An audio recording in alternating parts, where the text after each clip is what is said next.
The 125s have a long history here at Broome-Tioga. Every year they've run here since 1980. Only Sacramento has one more 125 race than this track.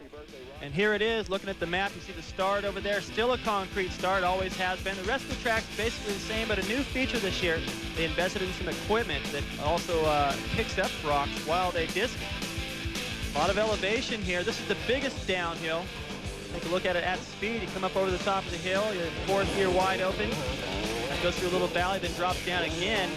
It's probably the highest speed area on the racetrack. Very difficult to get stopped at that corner at the bottom.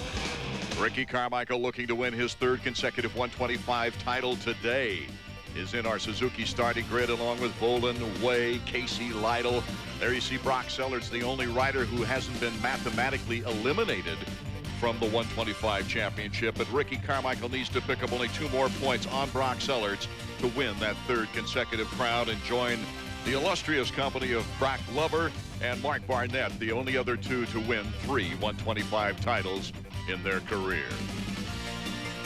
The track is in great condition here at Broome-Tioga. The 40 rider field for the 125s are getting all set to go in the opening moto of the day. Fans are not only wanting to see if Ricky Carmichael can get back his winning ways, but also see if Ron Khanna can continue his improvement since his injury. And Nick Way, of course, coming off a great win in the last event. Talon Boland, also a winner over Ricky Carmichael this year. Can he do it again? Can Brock Sellards do it again? Number 27, Brock Sellards, though, is riding with a shoulder injury he received in the off week.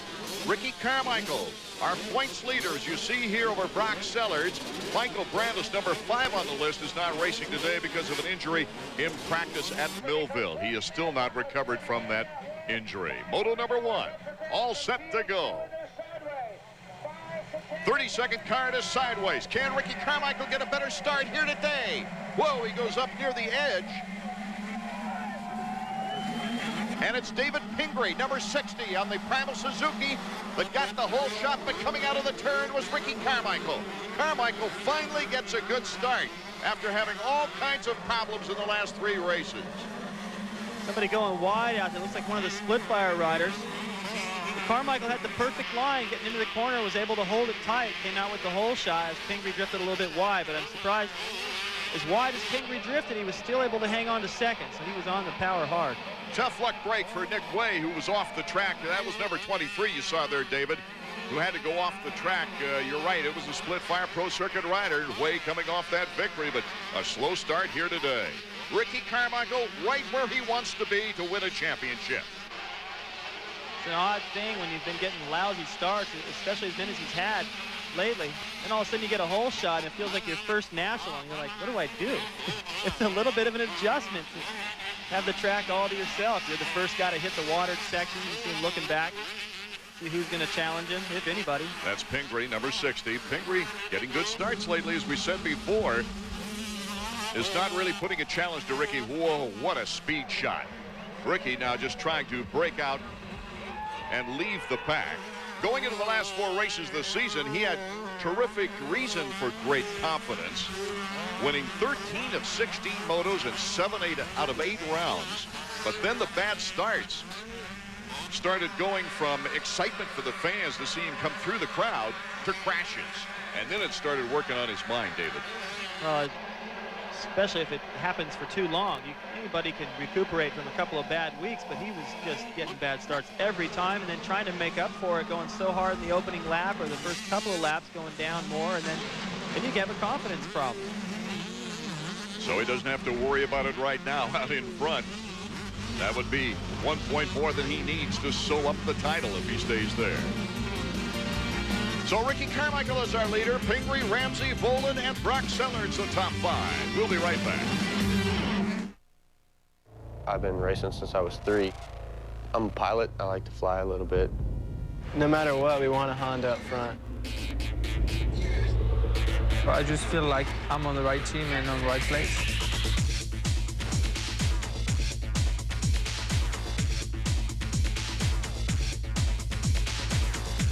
Je m'appelle Sébastien Tortelli. Je cours pour le Team Honda. I guess you could say I was just a little bit hairier than the other kids. They said I was hairy like a bear, and then it was Yogi Bear, and now it's just Yogi.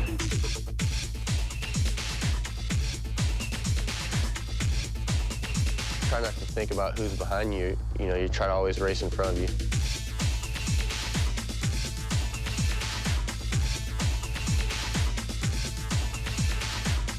You feel like you can be free? I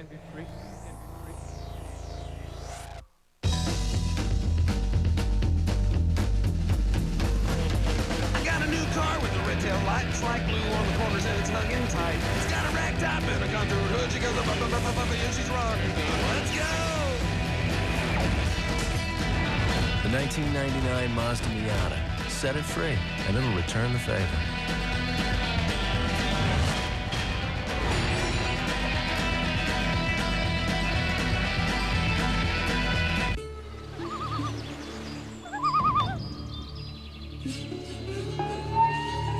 Introducing the first Suzuki ATV, available in your choice of manual or automatic transmission. The Quad Runner 500, an all-new Quad Master 500. The choice is yours.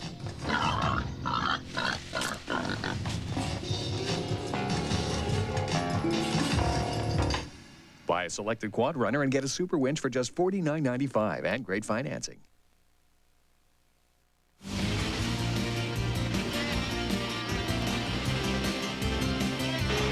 AMA Motocross is brought to you by Honda Motorcycles and the 1999 Honda Race Team. Honda, ride red.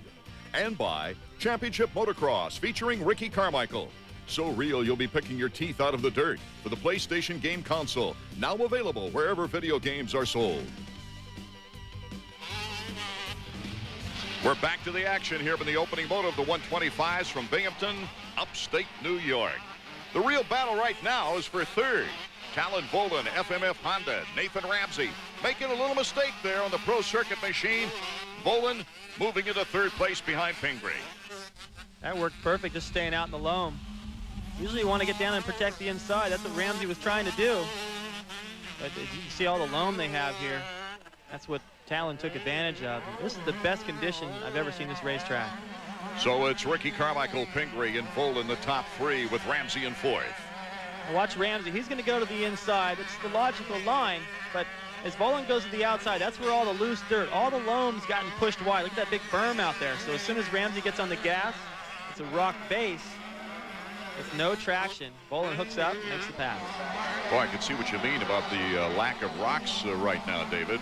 It's impossible, of course, like in Unadilla, to get all your rocks out of that property in upstate New York, but they've done a tremendous job on the surface area.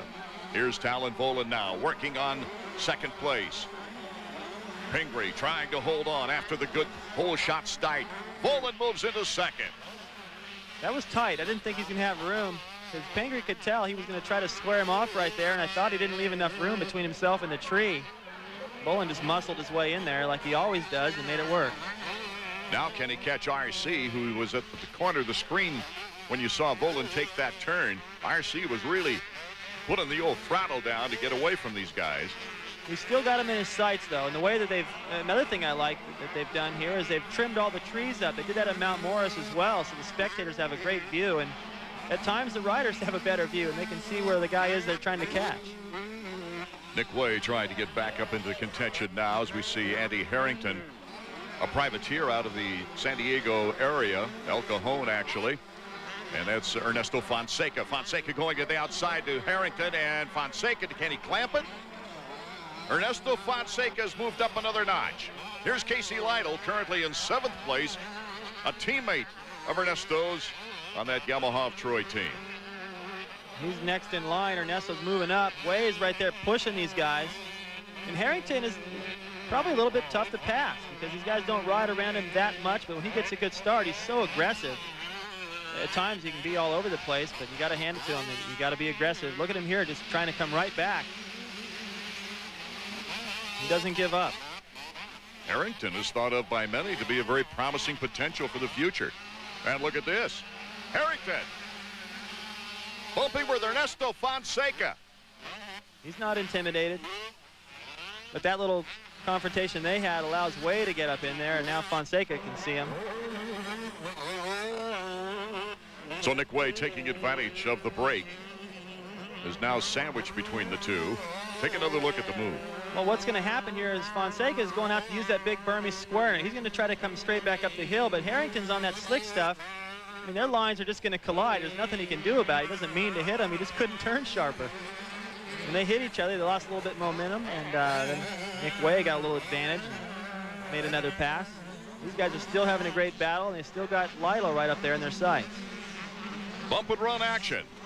Back in the pack as Ricky Carmichael still holds a good lead on Talon Volan. That was a classic. Yellow flag. That's Casey Lytle who went down, and now Fonseca goes down. Harrington gets by. There's Roncada, number 22. So just about the whole Yamaha of Troy team gets held up right there. Eric Kehoe is about 100 yards from where that just took place, going, come on, guys, don't mess each other up. That's exactly what happened. Ernesto Fonseca back up and running. That's Travis Preston right in front of him, one of the more promising privateers on the circuit, also getting by Fonseca when he went down. But Nick Way now is starting to rip. Oh, he's going fast all right, but the problem is although he was tough and was in the right place at the right time to take advantage of 7th place, there's no 6th place isn't even in his sight. So he's going to have to be patient here and keep clicking off fast laps, hopefully, and get somebody in his sight so he can charge and try to pass before the race is over. But or before Carmichael catches up with him. To lap him, yeah. As it looks like Carmichael, the way he's running right now, is going to catch quite a few riders. Ricky Carmichael is leading our opening moto. Look at his pace. Look how fast he gets around that corner. Feet on the pegs, all the way up and over that jump, which is, doesn't even use it as a jump. It's just another little bump in the way. Carmichael looking flawless out in front, is starting to just check out. And we'll be back with more of the 125 first moto from Broome-Tioga right after these words.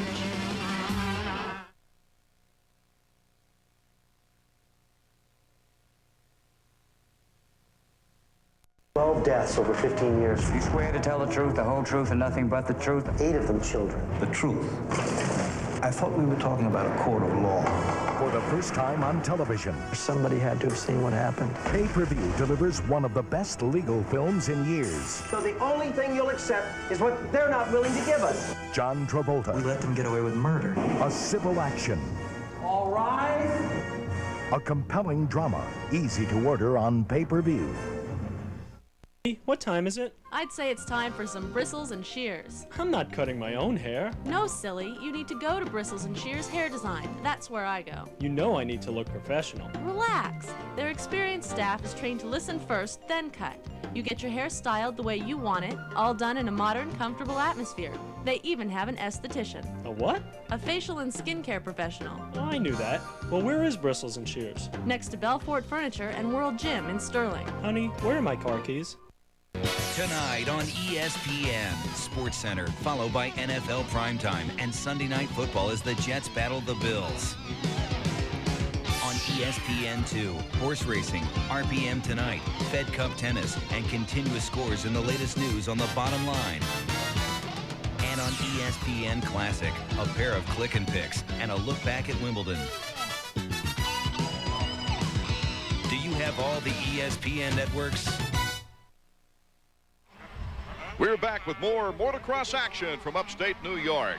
It is round 11, and Ricky Carmichael, number 1 on the Split Fire Pro Circuit machine, is looking to nail down his 3rd consecutive 125 championship. And that's in 3 years. He's making it look easy, too. The lines he's chosen.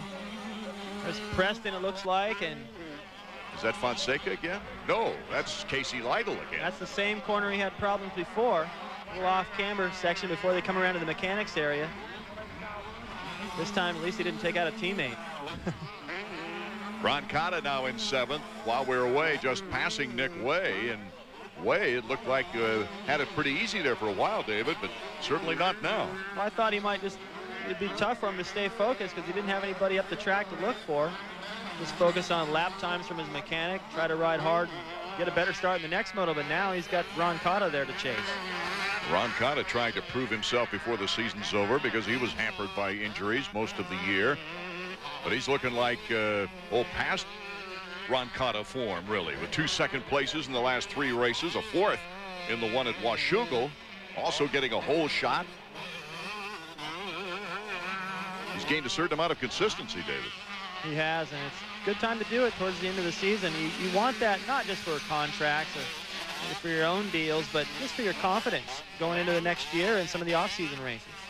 They're starting to catch up with Brock Sellards. We mentioned Sellards with the weekend off last week went over the bars at Frozen Ocean, dislocated his shoulder. Let's check in with Davey. Dean, how bad is that shoulder hurt Brock? I went back to the hospital last night, and the doctor said he may have separated his collarbone from his shoulder blade. And so he said he can't really hurt it any worse. It's going to be sore, so he's going to have to ride under pain. So we're just trying to salvage points. I know he's sore right now because he's in his corner. He keeps wanting to lay it down, but I just told him halfway, just hold on not so tight, you know, have a loose grip, and he should make it. Just try to salvage some points.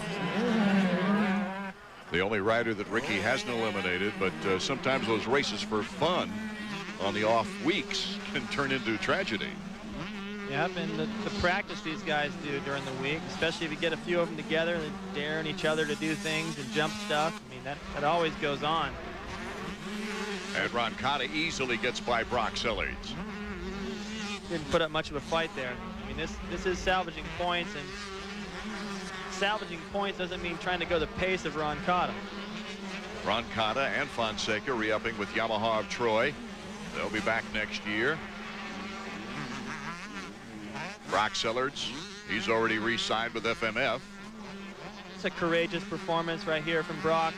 He's trying to salvage second in the point standings. He's got to go out there and just tough it through. It's got to hurt, though. I mean, I never had a shoulder injury, but plenty of injuries where I had to ride in pain with my feet and so forth, and it's no fun. David Pingree still holding on to Talon Bolin for second and third. Pingree has had many ups and downs over his career. It looks like it's back on the upswing now. It just started for me just trail riding with my father up in the hills in Montana. You know, I had a Weisinger, a little Pee-wee 50, and we just go up for fun, our whole family. And a friend of his had boys that raced, and we went out and watched one of those and then said, you know, let's give it a shot, and it just turned into something that our family loved, and we've kept with it.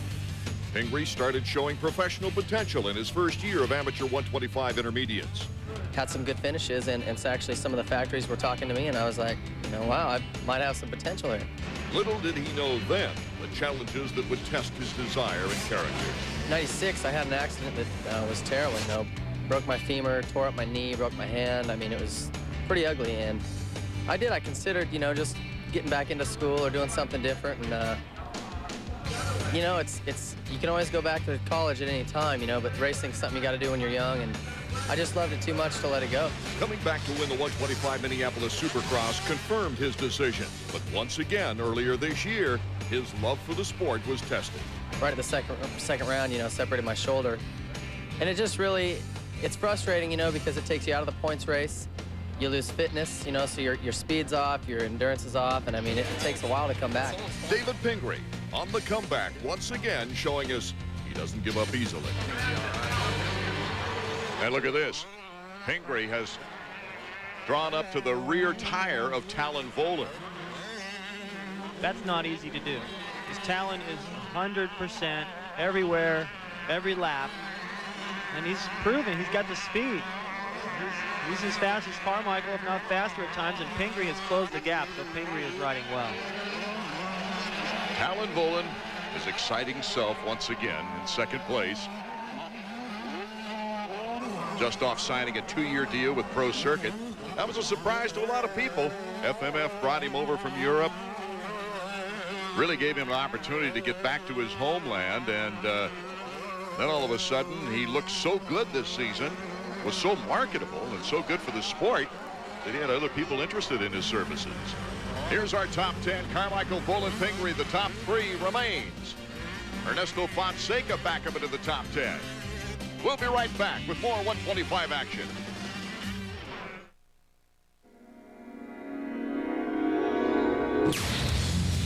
It's the most powerful custom on the planet. 6 cylinders, 6 carbs, 1,520 cc's. Only one motorcycle in the world can cruise like this. The Valkyrie from Honda. Are you ready? Ready? Hardcore racing excitement comes to the PlayStation game console with Championship Motocross featuring Ricky Carmichael. Go head-to-head with a top superstar in motocross today. Take to the air with killer stunts. Crash like pain has no meaning. There's loads of tracks, customizable bikes, and much, much more. It's the ultimate motocross simulation. Championship Motocross featuring Ricky Carmichael. So real, you'll be pulling your teeth out of the dirt. Only on PlayStation. Sometimes the job calls for more than just one screwdriver, but you're not exactly sure which ones you need. That's why Sears created the Craftsman all-in-one screwdriver. It has 6 full-size Craftsman quality screwdriver blades built into the handle, 3 slotted and 3 Phillips head blades in the sizes you use them most. Need a different blade? A quick change couldn't be easier.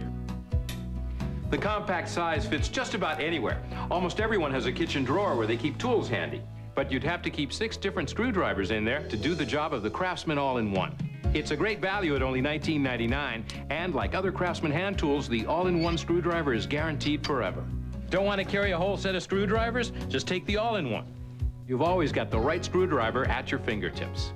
It's so convenient and versatile, you'll want to take it everywhere. The all-in-one screwdriver makes a great gift, too. Order yours today. Call 1-800-315-3355 to get the Craftsman all-in-one screwdriver. Call now. College football Saturday, first at noon. It's the Big Ten opener for the brilliant Drew Brees and the Boilermakers. Then at 6. Miami's got one of the best teams they've had in years. Watch them. At 9. Thomas Jones and the Cavaliers travel to Provo to take on Rob Morris and a stingy Cougar defense. College game day at 11 on ESPN. Then on ESPN2. Northwestern Purdue at noon. Miami, East Carolina at 6. Virginia, BYU at 9. Saturday. Time running out here in the opening moto, but time is not running out. Polish up the crown for this guy. He's on his way to winning his 3rd 125 National Championship. An insurmountable lead for Ricky Carmichael here in the opening moto. Acknowledged by the fans. They're cheering him on as he nears the final lap. Look how fast he's going. Final lap pace is still fast enough to maintain a lead over Volan and Pingree, who are involved in a huge battle, pushing each other. They've gained slightly, but I think it's only because RC's let them. Yeah, and there's several riders out on the track that RC has passed. They're just happy to be on the same track with him. It's always, I mean, my first years as a professional, to see Hanna and Howerton, those guys coming by to lap me, it was always like, wow. And I try to follow him and do the same line for a couple of laps, or actually a couple of turns till he disappeared. It's impossible to compare different eras. But from what we see of Ricky Carmichael over the past 3 seasons, he has to be at least one of your top candidates as the greatest of all time in the 125 ranks. Sure, that's been the talk, of course, with him closing in on the record. If he can get it the final race at Delmont, he will tie Mark Barnett. And I actually kind of like it that way, because if he was to win it and get one more win, if people would say, oh, well, Carmichael's the greatest, and I don't necessarily agree. I think a lot of people will fight that forever. It's a different era. You can't compare Joe Namath with Joe Montana. It's just different now. But he's the best there is in the 125 ranks right now. And what a triumphant feeling it must be for this young man after, over the last couple of races, having some real problems getting himself up off the dirt. The checkers and the championship for Ricky Carmichael. Callan Volan in 2nd place. Pingree holds on to 3rd, with Ramsey and McCormick rounding out our top 5. Let's go down to Davey. Well, Ricky, that's it. Congratulations, 3 championships. I tell you what, Davey, it feels good. Man, I've had like an upset stomach all day, and halfway through the race, I kind of had to go to the bathroom, so I slowed down, and it was just like torture, man. It's like, whew, it feels great, though. I'll tell you what, from the help from Kawasaki and Pro Circuit, I tell you what, and all my sponsors, Fox, Oakley, THQ, Championship Motocross, and I'll tell you what, man, this feels great. Charlie Designs, and I'm ecstatic, man. It's been waiting. It's kind of been a struggle the last couple weekends, and it feels great.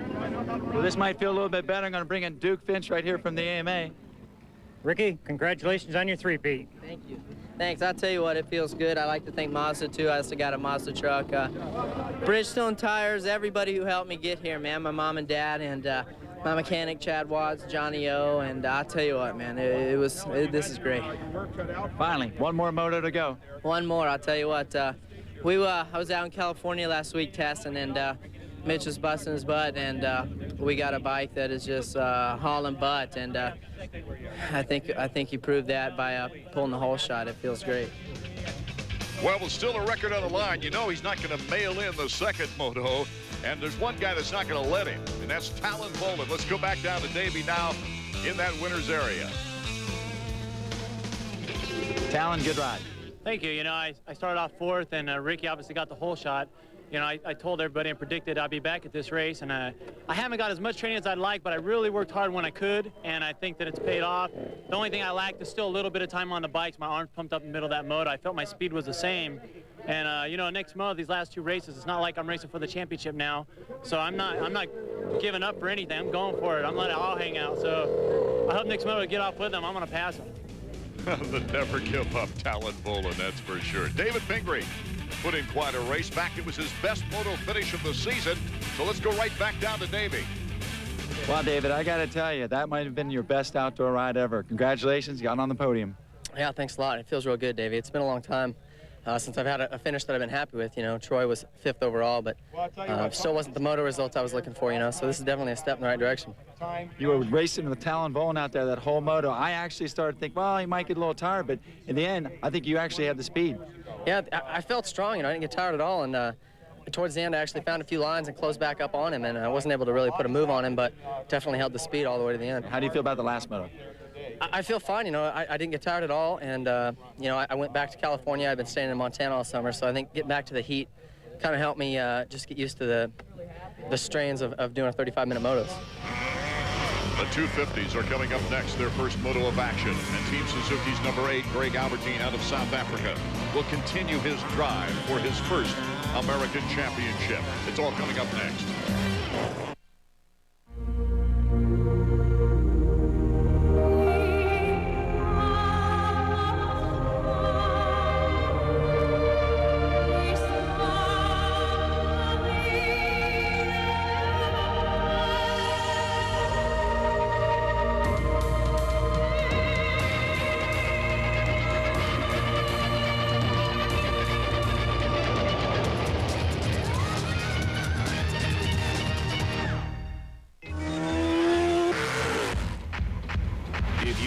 All the hours you've spent boring out cylinders, building strokers, and setting up suspension, you'd have graduated from MMI by now, and you'd be getting paid for doing what you love.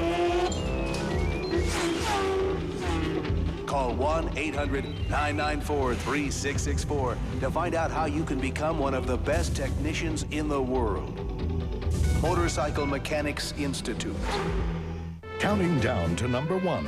This tennis champion dominated the game with her power and skill and changed it with her courage. Sports Century athlete number 19, Martina Navratilova. Friday at 10:30 on ESPN. Presented by General Motors.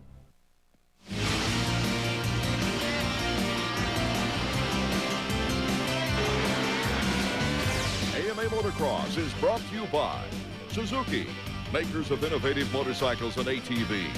See the incredible new 1999s at your dealer now.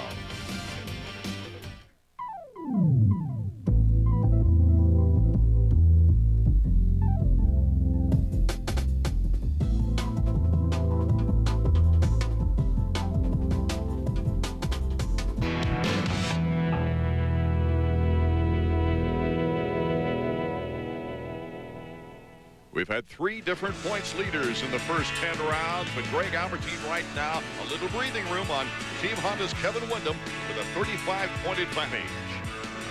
Mike Larocco from his Factory Connection team in 3rd in the points race, and the defending champion Doug Henry in 6th. As we get ready for our opening moto, Kevin Windham has really gained a maturity during this season, hasn't he, David? I have a feeling he knows exactly what it takes to win a title now, and Greg Albertine is just about to do that. But this first race has killed Kevin Windham. He knows that every point is now on. It's really going to matter. Our starting grid, the defending champion Henry. who's won here. In fact, he won the title here last year in the second to the last race of the season. John Dowd. Goiketa has done very well as a privateer. Tim Ferry on the Chaparral Yamaha. Ferry has filled that position nicely. He's had realistic goals. He wanted to be in the top 5. He's done that a couple of times. Now before the end of the year, he'd like to be on the podium. That podium would give him a possible factory ride for next year. The person who isn't on the starting grid here today is Kawasaki's Jeff Emig. He was let go of his contract. Let's get more from Davey Combs. Arn David, I'm down here on the starting gate as the 250 riders are on the parade lap. You can see the mechanics behind me getting the gates ready. One rider that's not out here today is Jeff Emig. The 4-time AMA national champion was terminated from Kawasaki after an arrest at Lake Havasu last weekend. We tried to talk to Team Kawasaki boss Bruce Schoenstrom about it. He didn't want to comment except to say that he wishes Jeff Emig luck. A very, very bad break, or I should say a mistake, on behalf of Jeff Emig. He's not here, and he won't be here till next year. If I know Jeff, though, he'll meet that head on and try to work a new deal for next year, if not the last race of the season at Belmont. Now, that's lousy news, Art. You know, this is about as low as it gets for a former national champion, and for Jeff, it's probably the wake-up call he needs to get back and get that desire to win again, burn it strong, or decide once and for all to stay away. Jeff Emig, a former winner here in '97. He took the crown in '97 at this racetrack. And Davey Combs has got more down in the gate area. 250 riders are back from the parade lap. Greg Albertine, 35-point lead. He chose the inside because it's safer here from Broome-Tioga. Look right next to him, the whole shot master, Kevin Wyndham. Kevin loves the concrete starts. I have a feeling you're going to see the whole shot come from one of these two guys. Kevin Wyndham, the leading hole shooter on the season. I like that inside, though, Art. Last time I raced here, I started at both motos, whole shot at both motos. When they come out even, Albie's got the advantage. So it really depends on that first 10 feet. Who gets their elbow in front of the other guy. You didn't let anybody beat you on the 500 on this track. 30-second board is up. It'll go sideways. I'm going to ask you for a comment on that later. And we're set to go for our first photo of the 250 action. See who gets the edge? Number 14, Kevin Wyndham, just in front of Greg Albertine. But the whole shot money will go to Larry Ward from the outside. John Dowd, very close to Ward, has taken over first place as Ward has moved back to second. So Team Yamaha's John Dowd doing a good job of holding his own from the outside along with Larry Ward. A lot going on in that first couple of corners. Saw Lust having to go wide, be into the track, way in the back of the field. Also looked like Wyndham had the whole shot. And Larry Ward actually got it, but drifted wide and down to him. So much going on in the first couple laps. So much competition out there. Ward, Dowd, and look out, Doug Henry's off the track. Trying to restart the four-stroke. So Henry, who won here last year and took the crown home with him, the 1998 250 national champion, is not faring well here today. Goes from all the way up front to all the way to the back. He would be a great addition to this battle up front. He does so well on this racetrack, and that bike has the horsepower. Boy, look at that, Kevin Wyndham. Talk about horsepower. He lays it on John Dowd. Where's Albertine now? Wyndham in second place, Dowd in third. Good thing the rocks are gone this year. That little boost Kevin ducked for. Normally when have a couple of rocks in it, that's enough to ruin your helmet. Knock the lenses out of your goggles, maybe knock a little stencils for half a second. Kevin Wyndham starting to put pressure on our leader, Larry Ward, right now. Wyndham just out there to do as much as he can, win as much as he can, and then hope that something goes wrong, gives him a shot at the championship. Right now, it's an odd position for him to be in. He knows that Larry Ward is going to make it as absolutely difficult as possible to get by. Try to help Albertine as much as he can. Ward looking back, and look at the inside move by Wyndham. Wow, that was just too good. No way Ward retaliate there. He looked over, knew he was coming, but now Kevin has to know that Ward's just going to move over for Albertine. So he was already looking over, knew that Kevin had the inside. Kevin actually couldn't have gone an inch tighter. That was beautiful. No way Ward's doing that. And so Wyndham is our leader, with Ward in second, Dowd in third, Albertine is in fifth. Jeff apex already just shooting the roost. Those hand protectors. You know that's just for rocks and stuff. You use those quite a bit. Rides well on this racetrack. Takes a lot of throttle control to turn on the power and not get too much wheel spin.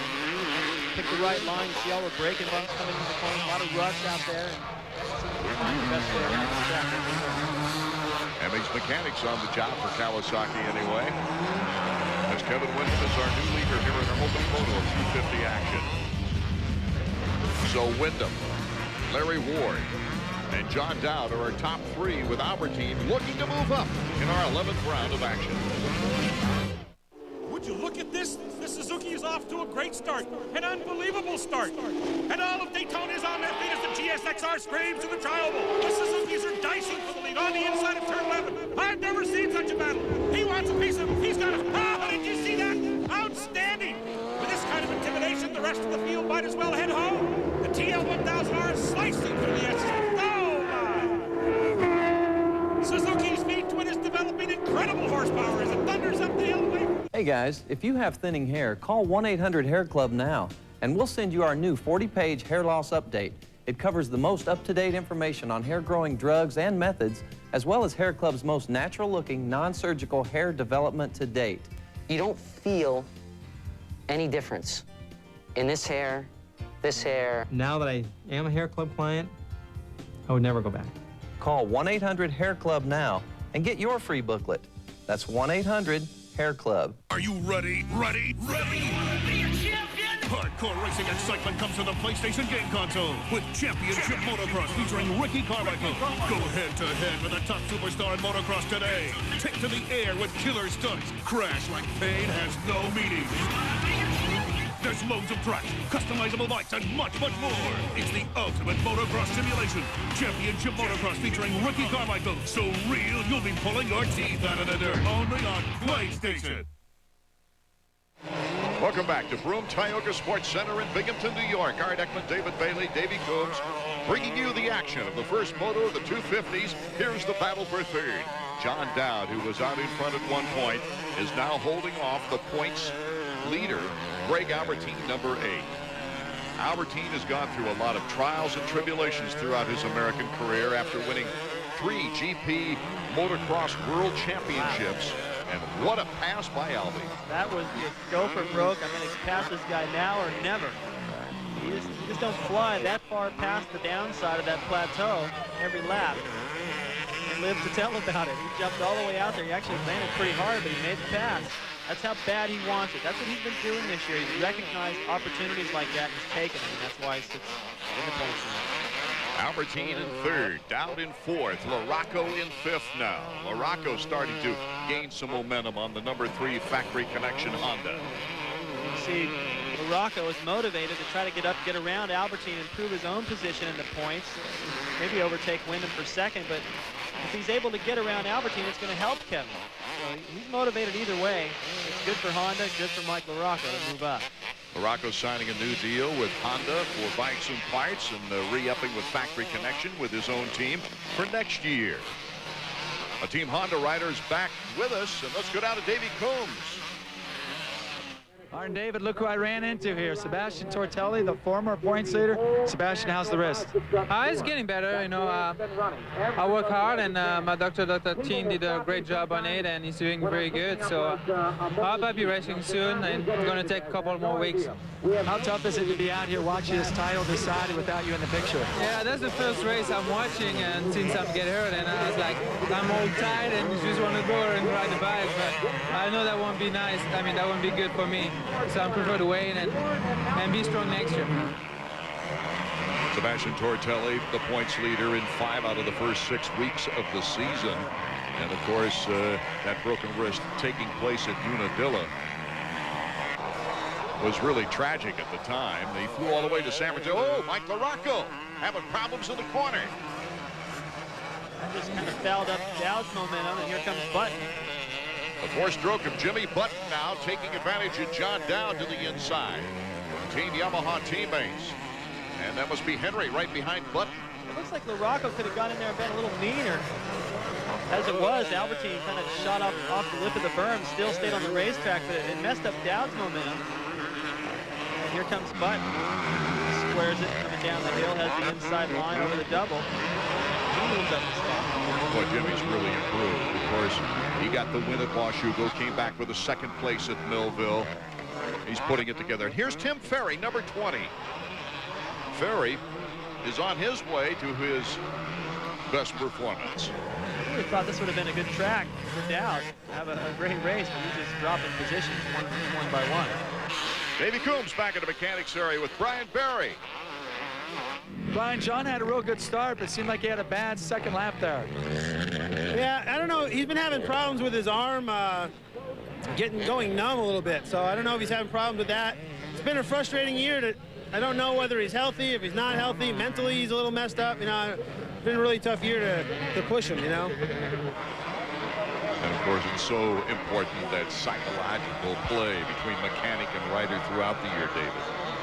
Well, I know Brian would like to push him, but I think he understands that there's times when it doesn't work. A very bad year for John Dowd to get that shoulder injury. It's been a long time healing. Too bad. You know, he had some momentum up to that point. I think he would have had a much different year had that in place. And, you know, as Pingree already said earlier in the feature, it's just so hard to come back from an injury because you lose some speed, you lose fitness, you lose all your confidence. You got to start from zero. Out in front, Kevin Windham starting to check out. The battle for second is on between teammates, and this probably won't be a battle. There's Larry Ward, and he points to Albertine. Go ahead, take that route. Yeah, he's not going to make it any tougher for Albertine. He's going to probably sit right back there, and I think he was out in front of him long enough to let people know. And for his own, watch him right here. I've been to the main spectator area too, just to go with everybody. I think I've already proven I can run this pace. Now it's time to let my teammate have a championship. That's important for Suzuki, and it improves Ward's position, and he's a team rider. Our next round in Delmont, Pennsylvania for the finale of the year. Looks like the 250 championship will go down to the wire.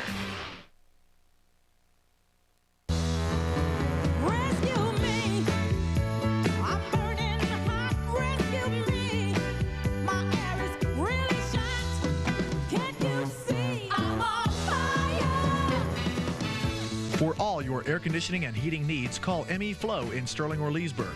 Get a free spring preventive maintenance check or a free 1-year service agreement with the purchase of eligible Bryant equipment. Come on, Bryant, and rescue me, rescue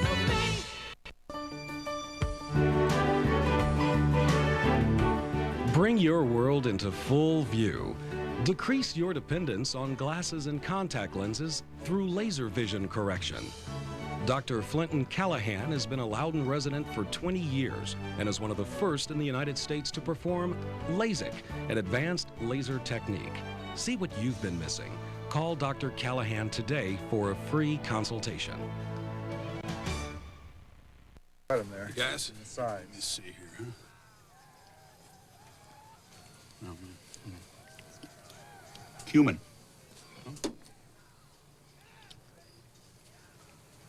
That's pretty good. Good, yes, but if you want great, you serve it in a hollowed sourdough bread bowl, topped with just a dollop of sour cream. Hunker down, you hairy dogs! Dollop. Sourdough. In this week's Honda Riding Tip, we'll take a look at what it takes to get through the first corner at Broome-Tioga in good shape. Obviously, getting there first helps. There's a lot of pile-ups, though. You got to try to stay out of that. That usually happens in the middle. What I would always try to do is line up to the inside, as McGrath did there. Trying to get to the inside, and if there's any problems, they usually happen out wide.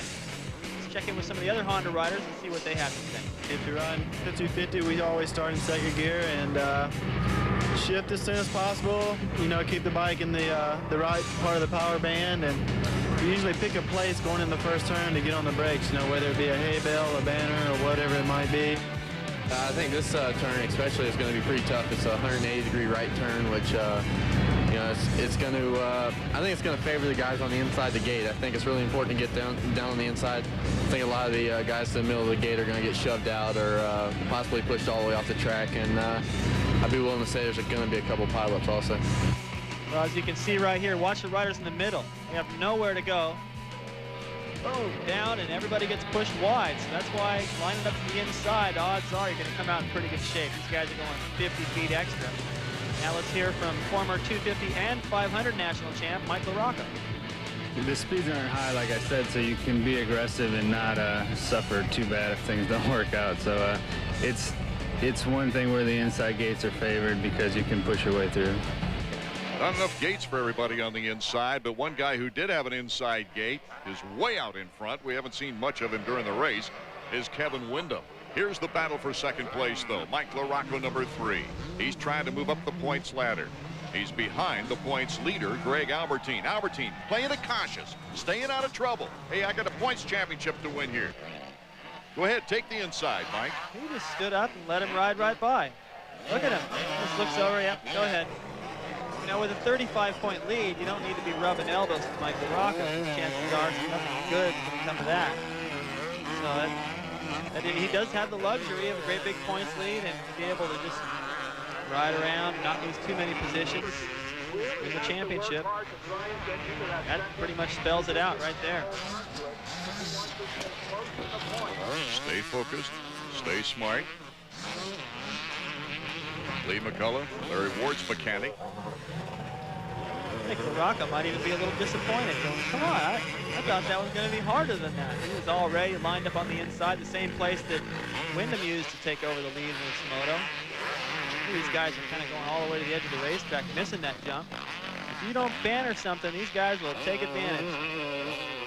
The only way Albertine could win the crown today would be something disastrous happening to Kevin Windham, and it's obvious right now with Windham way out in front that that's just not going to happen. So Albertine playing it close to the vest, pretty smart, and letting this championship go down to the last event in Belmont, Pennsylvania. Ward making it easy for his teammates to get by, but he just made it easy for Button to get by as well. And now he's got Ferry breathing down his neck. Tim Ferry, number 20 on the Chaparral Yamaha. Ferry just coming off a 5th place moto in the first one at Millville, which ties him for the best moto performance of the year. Ferry to the inside, rubs a little plastic with Ward. Ward looking back at him. I think Ward's just out there having fun right now, dicing with these guys. Ferry, he looks over and knew that if he tried to go for that berm, Ward was going to park him. So he just decided to be smart and wait, get him someplace else. He's working hard. He's always in a new line, trying to create something. Ward is not making it easy. And they're all coming up on Jimmy Button on the 4-stroke. Tim Ferry, former 125 regional supercross champion.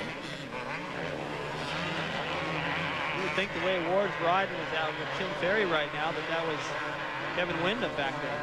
He has really made it tough. Now until there. Ferry finally got the edge. Too much for Ward to get in there and try to hold him off. So Tim Ferry continues to improve. And there's John Dowd behind Larry Ward. Another great crowd on hand here at Broome-Tioga. Look at Ferry, goes right to work on Jimmy Button. Out jumps him over the plateau, has the inside line, moves up another position. That had to surprise Button, I would assume. Well, last time he glanced over his shoulder, it wasn't number 20 back there. He has to realize that Ferry's on the move. If he can stay with him, he might move up a little bit. Check out the stopwatch. Windham already going by. Will we get to double digits before the second place rider? Yes, we did. This is the fast section on the racetrack, the top of the big downhill, 3rd gear, getting into 4th. And in 500, we used to just glide 6 inches off the ground all the way over the top of that, and then just stand on the brakes, get pounded by those braking bumps. Tim Ferry in the best position he's been in all year, in 4th place. This would be his best moto. In the battle for 6th, John Dowd now putting some heat on Larry Ward. The only guy I see in this cluster of riders right here that could challenge Ferry would be number 17, Raynard, who's kind of just shown up from a poor start. But Ferry moved past all these guys, so the chances of him holding on to it look pretty good. Robbie Raynard coming off his best race of the year, a 4th place finish at Millville. Larry Ward had a good supercross season, but he's had his problems outdoors. We'll see if he can hold on here.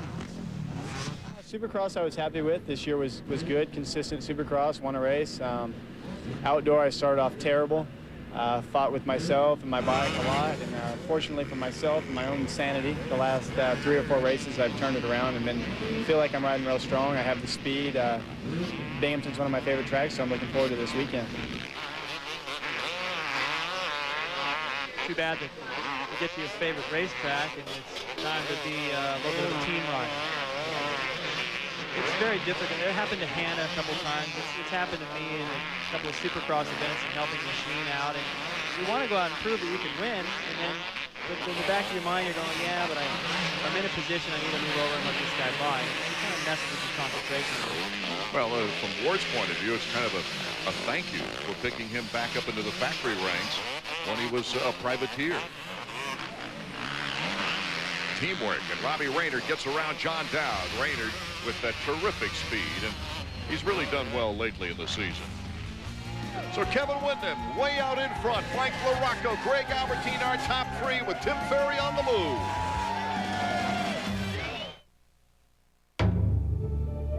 It possesses a passion inspired by the world's fastest Falcon.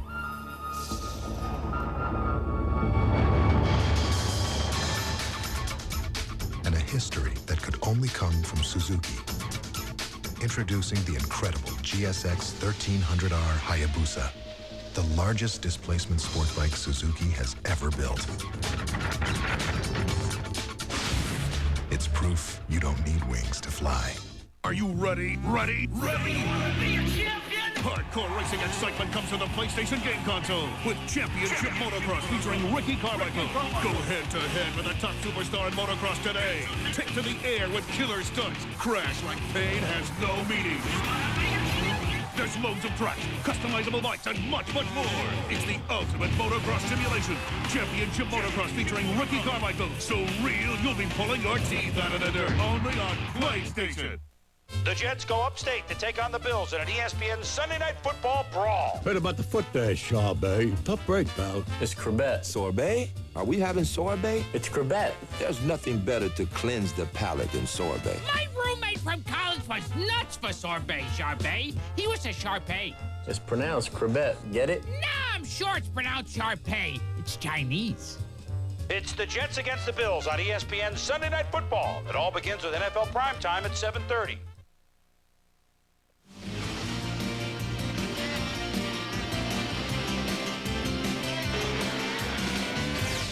AMA Motocross is brought to you by Mazda. Mazda, get in, be moved. Welcome back to Broome-Tioga Sports Center. Art Ekman, David Bailey, and Davey Coombs bringing you the action. Our first 250 moto. Time is running down, but there's a great battle for second place. Albertine, all of a sudden, after letting LaRocco by, seemingly has decided, hey, I want to get back into it here. Well, if he gets by him, then he puts himself in a position to get the overall win. Third, well, that usually works out, a tie, and it doesn't usually go to the guy that finished third. Second is a much better deal. Look at LaRocco right here. That's ugly.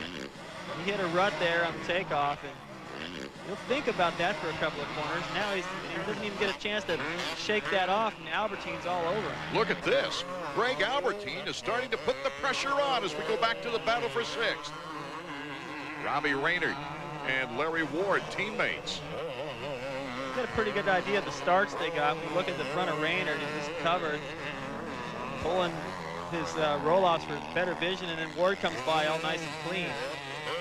Raynard having a rather difficult season about mid-season. Has turned that up a notch, and he would love to get that Suzuki into the top 10 before the season's over. Incredible potential here. Raynard, young, awesome rider.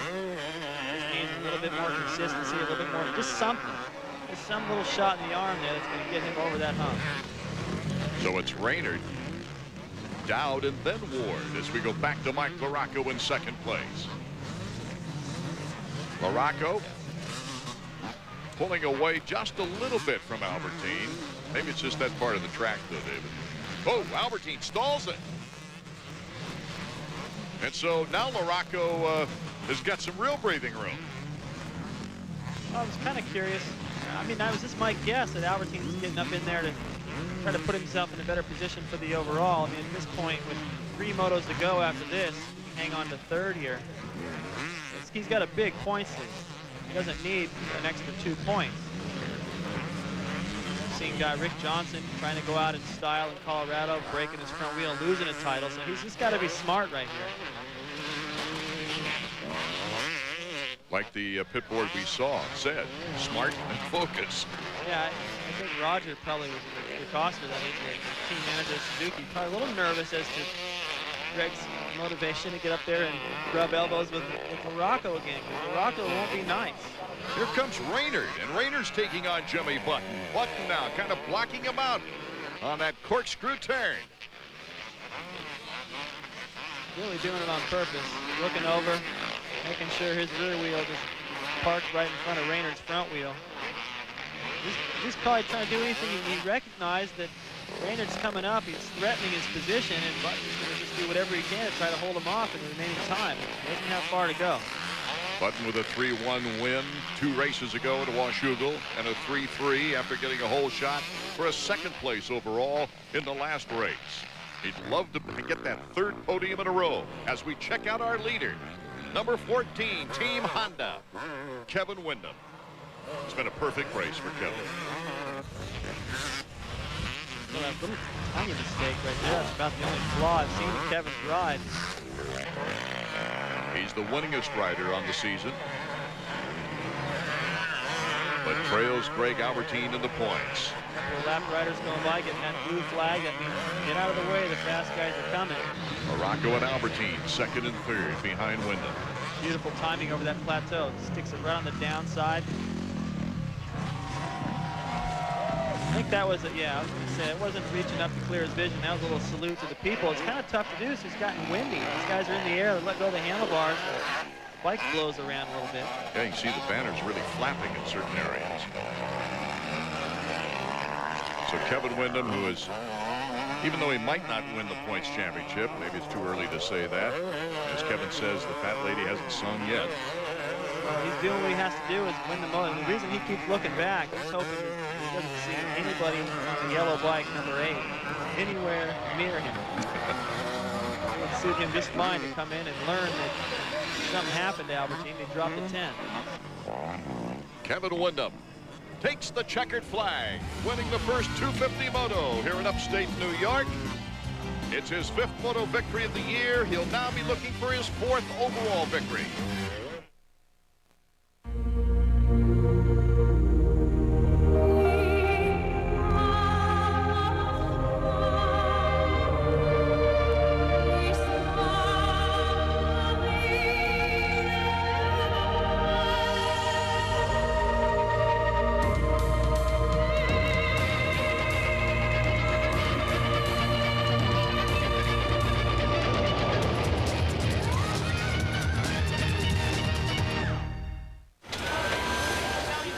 Stuart, can I see you in my office, please? That kid is sick. That hinge is squeaky. Very sick. Stuart, get in here. Sure thing, Mr. P. Stuart, I just opened my Ameritrade account. Let's light this candle. Let's go to Ameritrade.com. It's easier than phone. Number 14, Kevin Windham gets the advantage on the points leader. Number 8, Greg Albertine. Windham doing everything he can to gain more points than the South African. Windham to the inside on Larry Ward to take the lead in the first moto. A mechanic without a rider, Jeff Emig, terminated from Kawasaki. Larry Ward giving way to his teammate, the points leader, Greg Albertine. Going down to the last event of the year for the 250 championship, every point counts. Team orders are in order.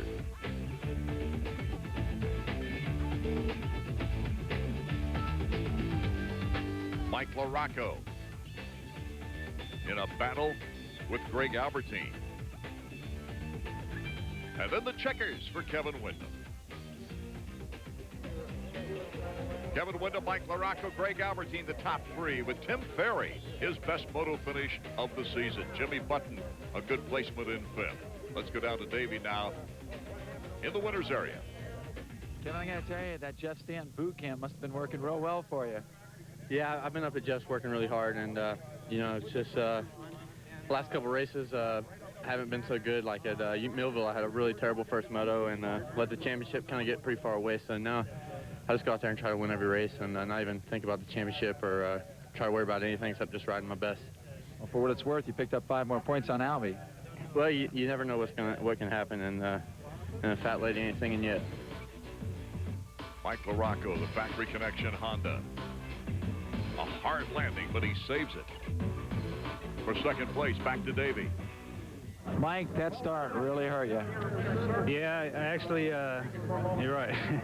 I thought I was going to get a better start, but the first turn was deep, and I kind of bumped around a little bit, and I didn't make it through clean. But I managed to get through pretty good on the first lap and kind of put myself in the race, but Kevin got away. That's all there was to it.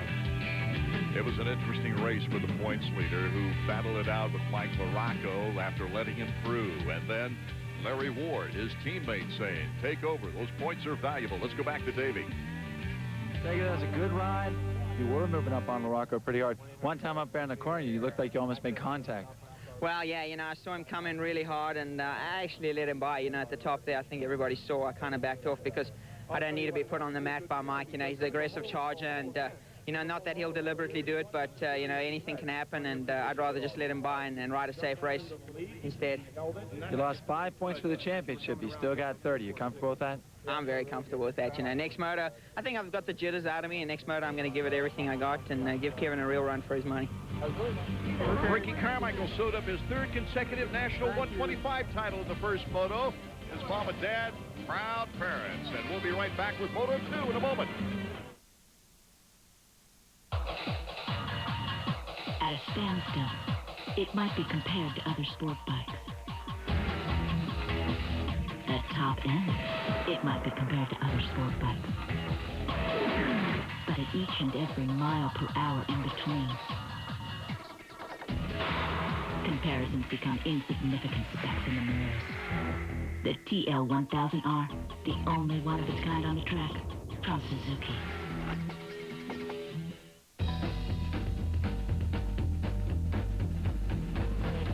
I got a new car with the red tail lights, like blue on the corners and it's hung in tight. It's got a rag top and a contour hood. She goes up, and she's rocking good. Let's go! The 1999 Mazda Miata. Set it free, and it'll return the favor.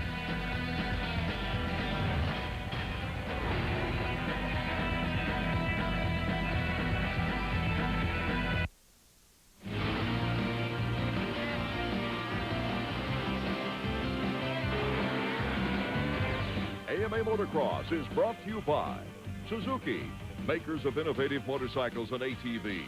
See the incredible new 1999s at your dealer now.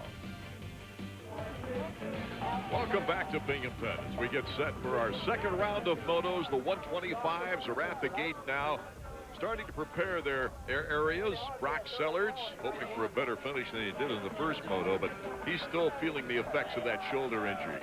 Nathan Ramsey, Ricky Carmichael has already won the #1 plate in the first moto. Let's take another look, David, at the track map. Well, here we go into the second set of motos, and what I find interesting is that the track, the rocks really haven't come up. It looks like they've dumped just millions of truckloads of potting soil in this place, and it's just beautiful. This is what it looked like this morning. This is our helmet rider, Carter Gurney. These guys have to deal with things all day long. Shadows, hay bales. Right there, it gives our camera the drop test. These guys go through shadows. The track gets rougher. Some rocks pop up. And right there, you couldn't see a hay bale, hit it and crash. Ricky Carmichael, despite the fact that he's nailed down the #1 plate for the 3rd consecutive year, still has a lot of motivation. He wants to tie Mark Barnett's win record, a career win record of 25 victories. And so he's gunning for this one at the start. Roncada, pretty good start, but then fades back. And Pingree once again. The Ping gets the hole shot, number 60. That's his second in a row. Looked like Carmichael was going to have a good advantage by letting off a little bit early and taking the inside, but it just didn't work out. His own teammate got around him, and for the second time, Pingree drifted wide, but this time he got the lead coming out. Ramsey and Carmichael battling for second as some riders back in the pack go flying. And a look, yes, it's Ernesto Fonseca. This is the third time he's been down today. That was right in the middle of the pack, and I have to think that he got hit by a couple of riders. He was just buried in there. It looks like they got together, and he went down just in the wrong place at the wrong time. Battle for second underway. Pingree and Ricky Carmichael as Nathan Ramsey has taken the lead. So it's Ramsey, Pingree, and RC. And that's Stefan Roncada, who had a very commendable first moto there in fourth. This is where it's tough for Ricky to stay motivated. He's already wrapped up the title. He's probably a little bit distracted. Doesn't seem to distract him right there. He makes an outside pass on Pingree, outbreaks him into the corner. I've been in a position a couple times where you wrap a title in a moto and then you kind of just feel like, well, you know, what's the point? And the rest of the day, and these other guys lift it up a little bit where you lose something. Good to see Ernesto Fonseca, Yamaha of Troy rider, back up and away. Let's take another look at the crash. Now they get together right there. Fonseca falls right in front of two other riders, gets hit in the back. Kind of looks like he got hit in the head there. Fortunate to be able to ride away from them. Meanwhile, out in front, Nathan Ramsey and Ricky Carmichael. Carmichael, a little bump and run there in the corner, cuts to the inside, and it's Ricky Carmichael once again in the lead. He is back to top form. You know, does it surprise you that Ricky Carmichael hasn't got a hole shot all year? I mean, he's been in good position most of the time. But his last hole shot was the first moto right at this track last year. That does surprise him because he does everything so well. And if he does have a weakness, he goes right to work on it. He goes home and just stews over the fact that he's not able to have enough corner speed or the starts. And he seems to always be able to master it. The starts have really been a problem for him. Suzuki leaderboard. Ricky Carmichael, of course, right up there, has not pulled away yet from Nathan Ramsey. Roncada now starting to put some pressure on Pingree in third. It's a good opportunity for Ramsey to just watch his teammate try to anchor himself into a situation more like during the week when he's able to maybe hang with him for a little while, change his focus a little bit, not worry about the pressures of the race, just try to hang with him and learn, pull away from the rest of the pack. Ramsey with one podium on the year. That was a third place at Unadilla, a fourth place in the first moto, so Ramsey's in good position to get back on that podium.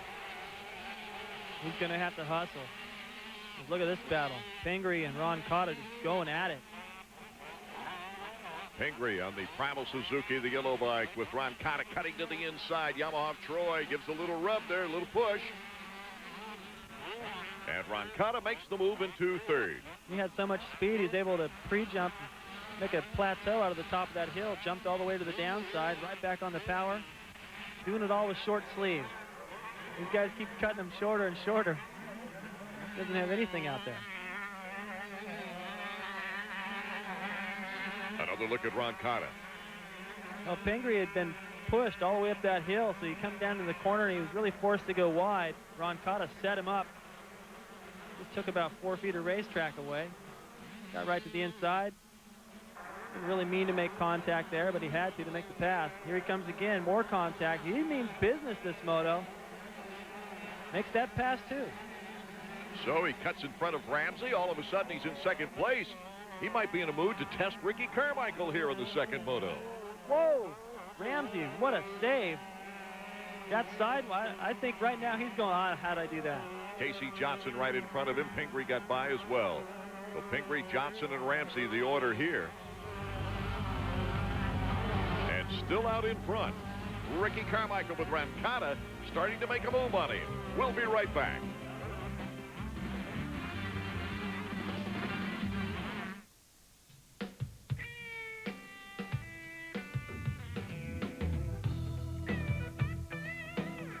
To unlock your body's potential, there is nothing better than Soloflex. All the standard strength training exercises, each one correct in form and balance. The original, still unequaled, Soloflex.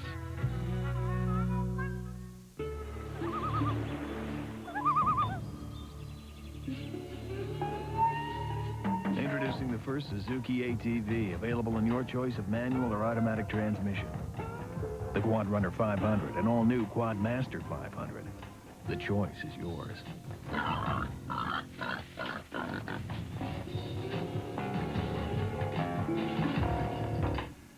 a selected quad runner and get a super winch for just $49.95 and great financing. Here's another look at the save by Nathan Ramsey. He starts to get sideways right there. I think he thought he was going to lose it. Then the back end caught something. He's able to ride away. Lost a couple positions, but that could have been a lot worse. Here it is from another angle. This was so good. We got to show you every angle we have. Bent leg slide there almost. Yeah, the back wheel just broke the berm away, and then all of a sudden it was just too much dirt. It caught, threw him back high side, and he was able to stay on. So great control by Nathan Ramsey keeps him in the thick of things here in the battle for fifth. You always like to have a little bit of time to recover from something like that. Squeezing to the inside on Pingree is Casey Johnson. And look out, here comes Nathan Ramsey on Ping. I guess he doesn't need any time to recover. I thought he was going to be still worrying about what happened in this corner. One lap to go. He's got Talon Bolin on his tail. He goes right after David Pingree and makes the pass. Johnson, Ramsey, Pingree, and Bolin is right at the rear of Pingree now. These are fun races to be involved in. You can be in here mixing it up with all these guys. Quite a bit of respect and trust. These guys get bar to bar out there, as you would say, Art, and you have to have that trust. You get some guy in there, you're not really sure what he's going to do. You don't go side by side off a jump with him through the air. These guys all know each other. They know every move. For those of you turning in late, Ricky Carmichael won the first 125 moto as well as the #1 plate for the season. Oh, banging! There's a move I think Pingree wasn't ready for, but he stayed up. Bolin making the pass. Entering that corner, the big plateau has a jump right after it. Nathan Ramsey is jumping the plateau and the next jump. A lot of air time. He's putting about 2 bike lengths on everybody through there. Well, Pingree's having a hard time now. He's sliding backwards. Here comes Smith of FMF Honda. And Danny out of Eagle, Idaho, has his sights set on David Pingree. That is a tricky section right there. You see Bolin trying to jump up over the top, but as soon as you start down the other side, you start hitting braking bumps, then it turns into an off-camber. And here's our leader, Ricky Carmichael. He's pushing it to the limit. He is, but he's not made the breakaway in the last 2 laps that we saw in the first moto. No, and here's the reason right there. Ron Cotta is all over him. Ron Cotta proved at Troy that he has the speed to beat Carmichael, and he's trying to prove it here again today. Ramsey getting a little squirrely once again as Talon Bolin looking for opportunity right behind him. And there's McCormick battling with Smith now. Smith planned that out perfect.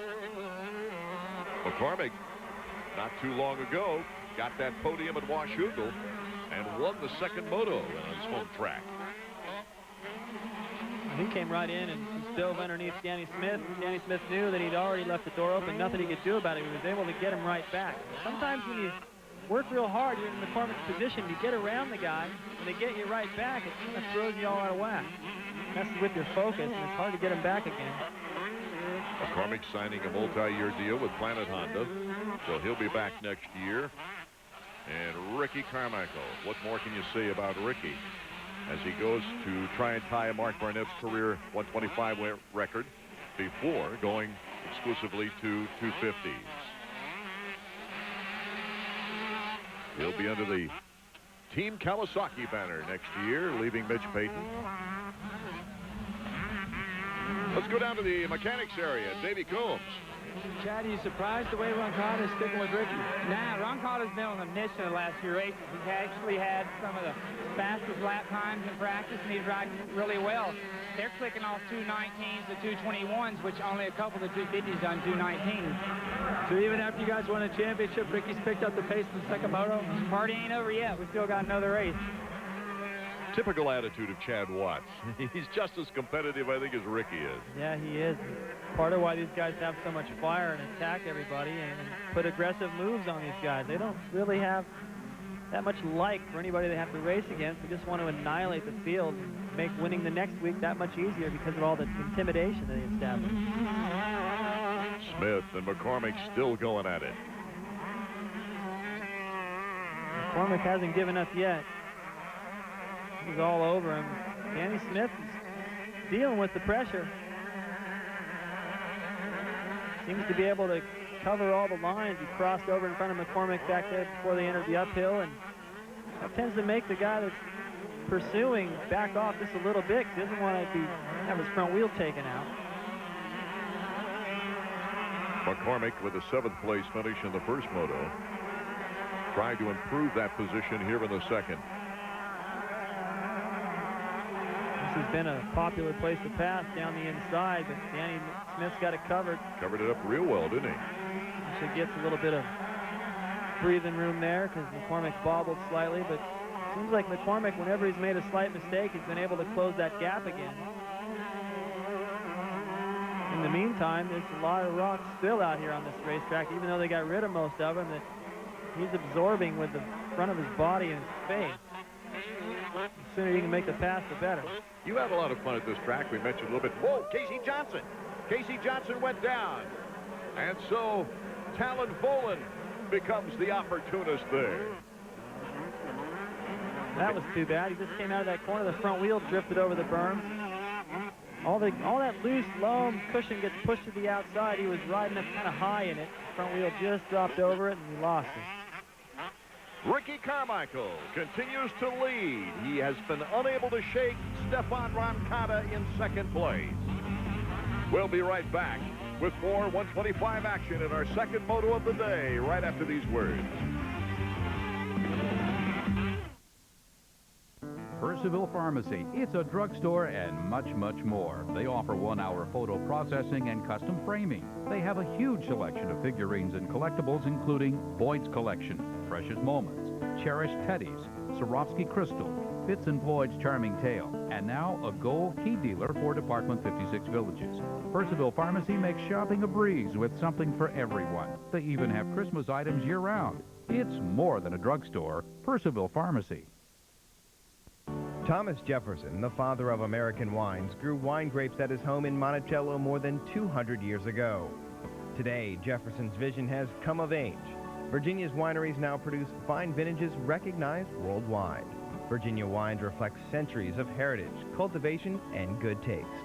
For the best selection of wines, visit the Leesburg Vintner, named Retail Business of the Year by the Loudoun County Chamber of Commerce and awarded the prestigious Virginia Wine Retailer of the Year. Say I talk a lot of trash. I don't talk a lot of trash. This bomb go over 5 rounds. I won't return to the United States for 30 days. Ali talk trash. Well, all these big mouth people here in Miami talking about I talk too much and this one's gonna whoop me. So I want all of them to be there. He invented trash. Yeah, I wish him a happy new year because he's gonna need happiness after I annihilate him. But he can back it up too. I must be the greatest. You gotta call 1-800-CLASSIC to get ESPN Classic. For this week's Suzuki Flashback, we look at the 125 National from Broome-Tioga Sports Center in 1987. The 125 class had defending series champion number 1 Mickey Diamond battling the Suzuki-mounted rider number 7 George Holland in the first moto of the day. Number 15 Guy Cooper riding the pack would almost go down and would finish out of the top 3. Diamond held off Holland for the top spot to win the first moto. The second stanza started out with number 12 Rick Ryan taking the early lead. Ryan, known as the only privateer to ever win Daytona earlier that year. Holland would pass Ryan later and take the lead and the victory in Moto 2. This was Holland's 3rd national win in 1987. Broome-Tioga, Binghamton, New York. And sometimes the great battles aren't for the lead. Right here, Brock Sellers cuts to the inside of McCormick, gives him a little brush and says, hey, I'm taking this spot. Well, McCormick had spent so much time and energy trying to get around Danny Smith. All of a sudden, Sellers sneaks in there and gets him. So now his, they talk about the wind in your sails. I think his is gone.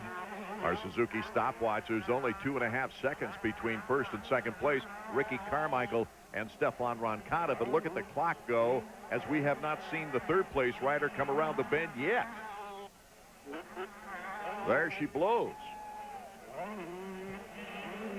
That's a substantial lead. About 25 seconds worth. Talon Volan in 3rd. And remember, Talon Volan said he was going to pull out all the stops, not hold anything back, go for it. He's ride as hard as you can. He's that far down. That shows you the pace of Roncada and Carmichael. Start helped a little bit, but they've still been able to pad that lead.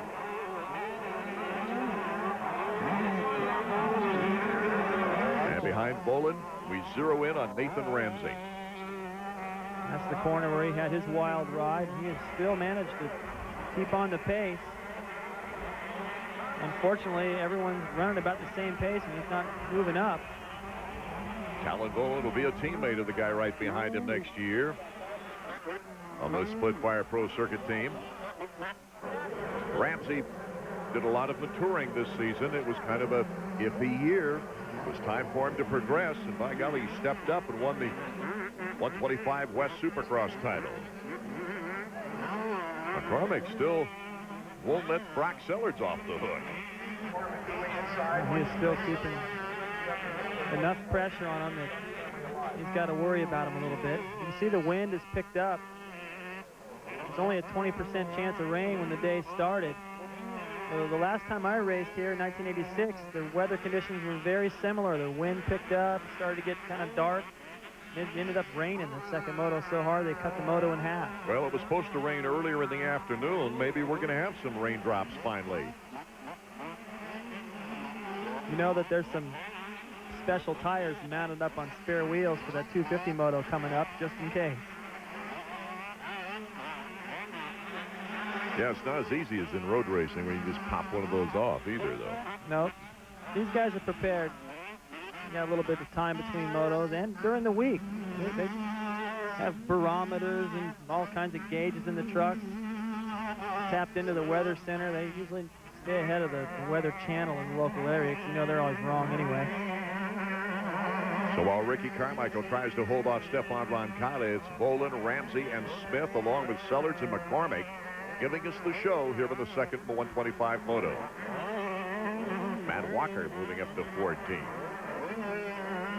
Sellards right here is actually starting to pick up the pace. So that injury, sometimes you get late in the day, you get good and warm, you start forgetting about the pain, and just the next guy you want to pass, you get on a roll. Boy, what a leap by Ricky Carmichael. It's a little shower from Fonseca, who's gone down actually off this jump they're approaching right here in the first lap. Beautiful. The way Carmichael, he hits that berm early, squares across, and gets into the next one, misses all those rocks. The problem the guys are having is they try to make their corner on the off camber. Carmichael hits that berm early, cuts across. Uh-oh, Casey Johnson again. His second fall of the race. He's trying to pick it up and get up into that top 5. That's too bad. Kind of a weird place to go down, too. At the bottom of the big downhill, big right-hand sweeper starting back up. He doesn't even have any time to recuperate. He's already got Chris Gosler breathing down his neck. Gosler, a fast youngster whose dad is Ezra Luss mechanic on Team Honda. This is his first actual full year in the pro ranks, and he's going for a top 10 spot here, his best moto finish of the year. Sellards still trying to close that gap for Danny Smith. And you can't convince me he's riding with an injury the way he looks right now. He seems like he's going full speed. Well, believe me, he went flat at the Frozen Ocean on that fun race supposedly during the week off. As we reported on our Moto World on ESPN2, Ricky Carmichael, Roncada Bolin the top 3. Ramsey, Smith, Sellards, McCormick doing a good job. We'll be right back. Would you look at this? This Suzuki is off to a great start, an unbelievable start. And all of Daytona is on their feet as the GSXR straves to the tri-oval. The Suzukis are dicing for the lead on the inside of turn 11. I've never seen such a battle. He wants a piece of it. He's got it. Oh, did you see that? Outstanding. With this kind of intimidation, the rest of the field might as well head home. The TL1000R is slicing through the exit. Oh, my. Suzuki's V-twin is developing incredible horsepower, and it thunders up the hill. Are you ready? Ready? Hardcore racing excitement comes to the PlayStation game console with Championship Motocross featuring Ricky Carmichael. Go head-to-head with the top superstar in motocross today. Take to the air with killer stunts. Crash like pain has no meaning. There's loads of track, customizable bikes, and much, much more.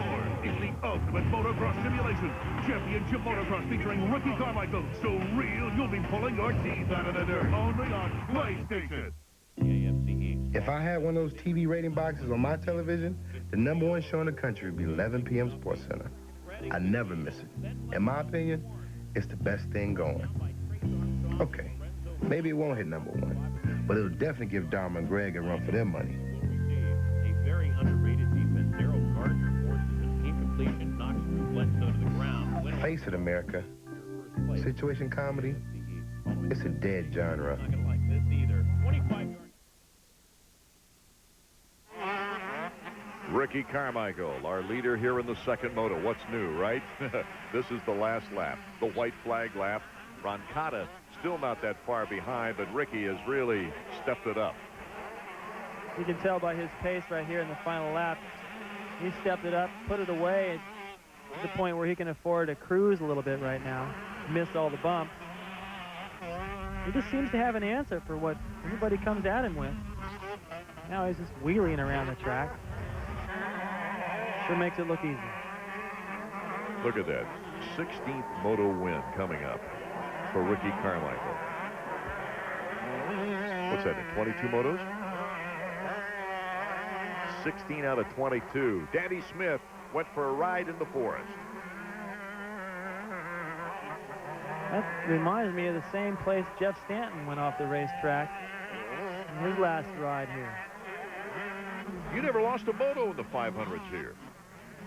No, but that was only 4 motos. But I like the way you put it. This sounds way better. That's 4 for 4, partner. Yeah, I only raced here 3 times. My first ride was on a 250, and I was dicing with Hannah, and he spit a rock back at me and broke my finger. And I didn't do so well that day, a couple of fourths or something. But I came back in '84 and then again in '86 on the 500. Had great battles with Ward and Brock Glover. Well, I can relate to the way Carmichael's feeling.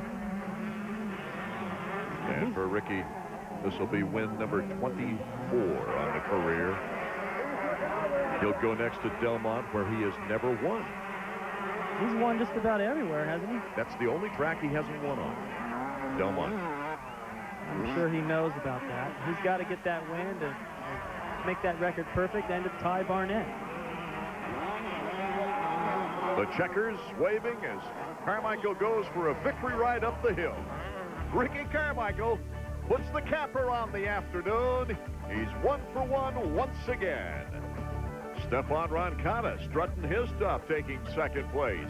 Bolin third in the moto. Let's go down to Davey Combs. Well, Ricky got the title in the first moto, but no backing off at all. No, I'll tell you what, that was a fun moto. Stefan was riding good, and we were clocking off some good lap times, I think 2:19s, and I'll tell you what, that was a fun race. I'm glad that I got the championship out of the way that first moto. I was waiting for that, but you know, I'm happy. It was a good moto, and I was up there on the start again, so happy about that. It's a concrete pad, and I spun a little bit, but it was fun to get out there and battle. You got 24 career national wins now. 1 more will tie with Mark Barnett's all-time record, and it'll probably be your last 125 national.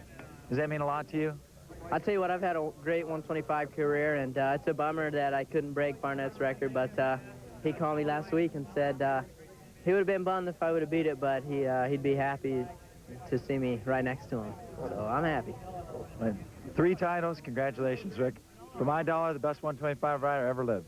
Thanks a lot, Davey. I tell you what, it feels great. I couldn't do it without the support of Kawasaki. I tell you what, they've been helping me a lot with that poor 250 season that I had, and you know, Pro Circuit, Fox, THQ, Oakley, Bell Helmets, Troy Lee Designs, Alpine Star Boots. My mechanic, Chad Watts, he did a great job on this thing, and you know, my parents for getting me here, and I'd like to thank Johnny O'Mara for helping me out the whole series. That's always, you know, he's always there with me, and just for all the fans coming out, supporting me through my 125 career, just hope you stay with me if I don't do so good in the 250. One of the great riders of all time in the 125 ranks has taken his 6th sweep right here today. Talon Bolin and Roncada also on the podium. As we go back down to Davey now, let's hear from Talon. Talon, what happened to you on the start that time? Well, I came out of the gate, you know, really great, and I was right next to Stefan Roncada, who I knew would be fast, and Ricky. And I felt I had a handlebar on it, but I missed the 4th gear, and I was really struggling. When you're going down the start like that, you can't hear your engine because everybody else is there too, so you're not sure if you caught it or not. By the time I realized I hadn't caught it, those guys had got by me, so then I had to settle back, made some aggressive moves, got right up front again, but then in a corner, when you're right aggressive like that, sometimes things happen for the better and sometimes for the worse. And I ran into another rider and went off the track, and then I was back where I started again. So then I settled in, calmed down, and just worked my way up to my best position. These guys, you know, when they got to get off the start, you got to get off with them or they're gone. So I feel that I'm very happy and I'm back where I was, you know, go to the next race and maybe I'll get the whole shot. I haven't got one whole shot this year, so I got to get one. Well, you got one more race to also catch Brock Sellers in that battle for the runner-up spot in the 125 championships. It's going to come down to Steel City. Yeah, you know what? I'm really not thinking about that. I mean, I was only thinking about winning once the title was gone. I don't care if I'm 10th or 2nd. I mean, obviously, I always try my best out there, and I want to win races. That's the most important thing. By the way, next week, you got Carmichael and Coyote. Yeah, you know, I'm fired up for that. There's no way I'm going to let that guy beat me. And I want to beat Ricky, too, so we'll see what happens. That could be an interesting showdown with Coyote there in Delmont. Ricky Carmichael, now 118-point lead. Ramsey moves into the top 5 with Brandis not racing today because of the injury. It was a Ricky Carmichael year, just as it's been for 3 straight seasons. Winning the opener with a 1-1 sweep at Glen Helen. After 4 consecutive victories, the rain, the mud, and the crashes at Budds Creek, a 6th place. Then 3 more wins, including Troy, Ohio. Then he overcame a rash of bad starts and crashes to win once again the #1 place. Ricky Carmichael, a great champion. The 250s are coming up next. Can Kevin Windham make a sweep of his own? We'll be back.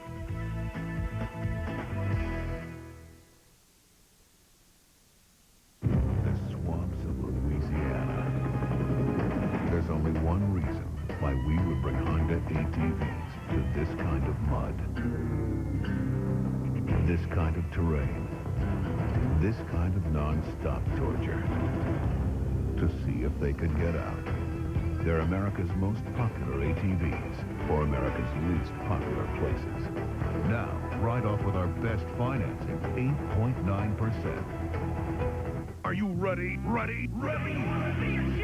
Hardcore racing excitement comes to the PlayStation game console with Championship Motocross featuring Ricky Carmichael. Go head-to-head with the top superstar in motocross today. Take to the air with killer stunts. Crash like pain has no meaning.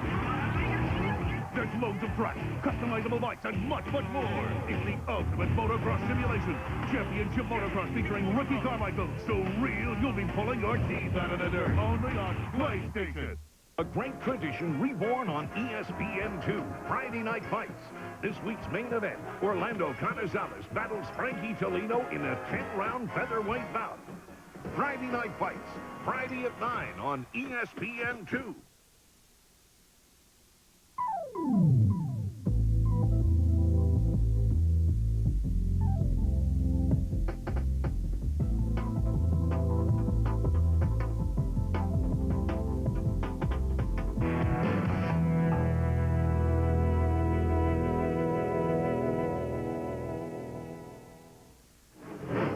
Getting ready for the second 250 moto now after Ricky Carmichael reestablishing his domination and taking the 125 crown. Kevin Windham behind the points leader Greg Albertine, as well as Mike Morocco. Morocco's a real long shot, but he's still mathematically in it. Robbie Rayner's number 17 as we move over to his teammate Greg Albertine. It looks like Windham has chosen the same place to start as he did the first moto, the second gate over from the far inside. LaRocco went all the way to the inside. He had the next pick over Albertine after he beat him in that first moto. Boy, the wind is really picking up. Look at the flags above the porch there. That wind is really going to affect these guys. The sign is sideways, and I think they're going to try to beat the rain. We're off and running the 250s. Doug Henry gets that whole shot. Good move by him. Oh, but as we're lost, David Huffman gets tied up on the inside. One of the few times where there's a pileup from all the guys on the inside, it would have been better off to go around the outside. Watch what happens. Windham hits the stack of tires, And then the guy in the yellow, 32, Demuth, goes down, almost collects Albertine. It could have been his bad moto right there. Then the chain reaction comes back the other way. Then nowhere to go. Lust, Huffman stuck. Ward in second. And Kevin Windham in good position in third with Doug Henry out there. Kevin Windham looking for the sweep. Says all I have to do here is just concentrate on myself, my own performance. That's exactly what Kevin Windham is doing. Right now, he's just trying to stay out of the roost. Each little straightaway we've seen him, he's taken a completely different line. You know, four-stroke or Henry and Larry Ward, and the wind is just blowing things all over the place. Every time these guys go up in the air right here, it'll affect the way the motorcycle handles. They're coming into another one where they get a lot of air time. That wind blows the bike around. Larry Ward, after a hole shot in the first moto, finished up with an 8th position. Doug Henry slipping and sliding on that off-camber right there. And here comes Ward to the outside. Look out, Kevin Windham almost got picked off. That is weird. Kevin's hand came off the handlebar. And you see him right there. He had to bend that handguard back up. He already almost took the other one off in the first corner. I've never seen anything quite like that. His hand completely came off the bar in the ruts. And he did push that thing down. Albertine in 7th spot, David Bailey. He's got some moving to do. There he goes. That could have been a whole lot worse if you saw Demuth going down and Albertine got by just in the nick of time. See how crowded it is in that mechanics area, trying to get a signal to your rider. See John Dowd back in 35th. He must have gotten wrapped up in that corkscrew turn mess earlier. This is where that four-stroke will hook up, going up the big hill, turns into off-camber. Look at Kevin. Oh, great inside move. Doesn't quite make the pass on Ward, but he lets him know he's there. And cutting to the inside, looks back and makes the pass into second place. So Windham, who only had really Ward to pass in the first moto, now has to take on Doug Henry after getting by Ward here in the second. That was such a smooth pass on Ward. He's able to just cut inside, go anywhere he wants, get the bike set up perfect. We'll be right back to catch up on Kevin Windham. Can he take over first place and get around Doug Henry?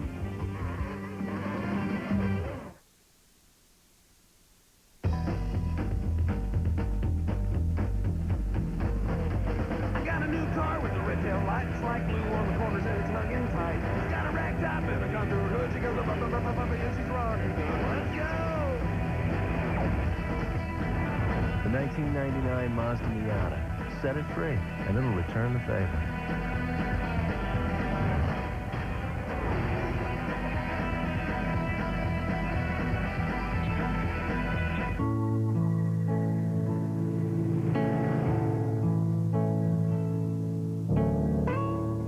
Never before has there been a cruiser as comfortable as the Suzuki Intruder 1500 LC.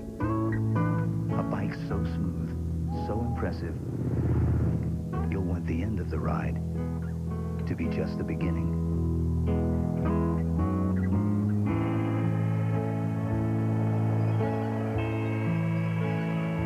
What sets some people apart, gives them the confidence to succeed on their own terms.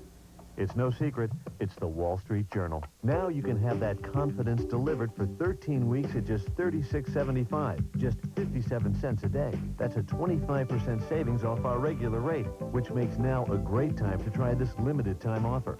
Call now, 800-248-1300. That's 800-248-1300 for the Wall Street Journal. Are you ready? Ready?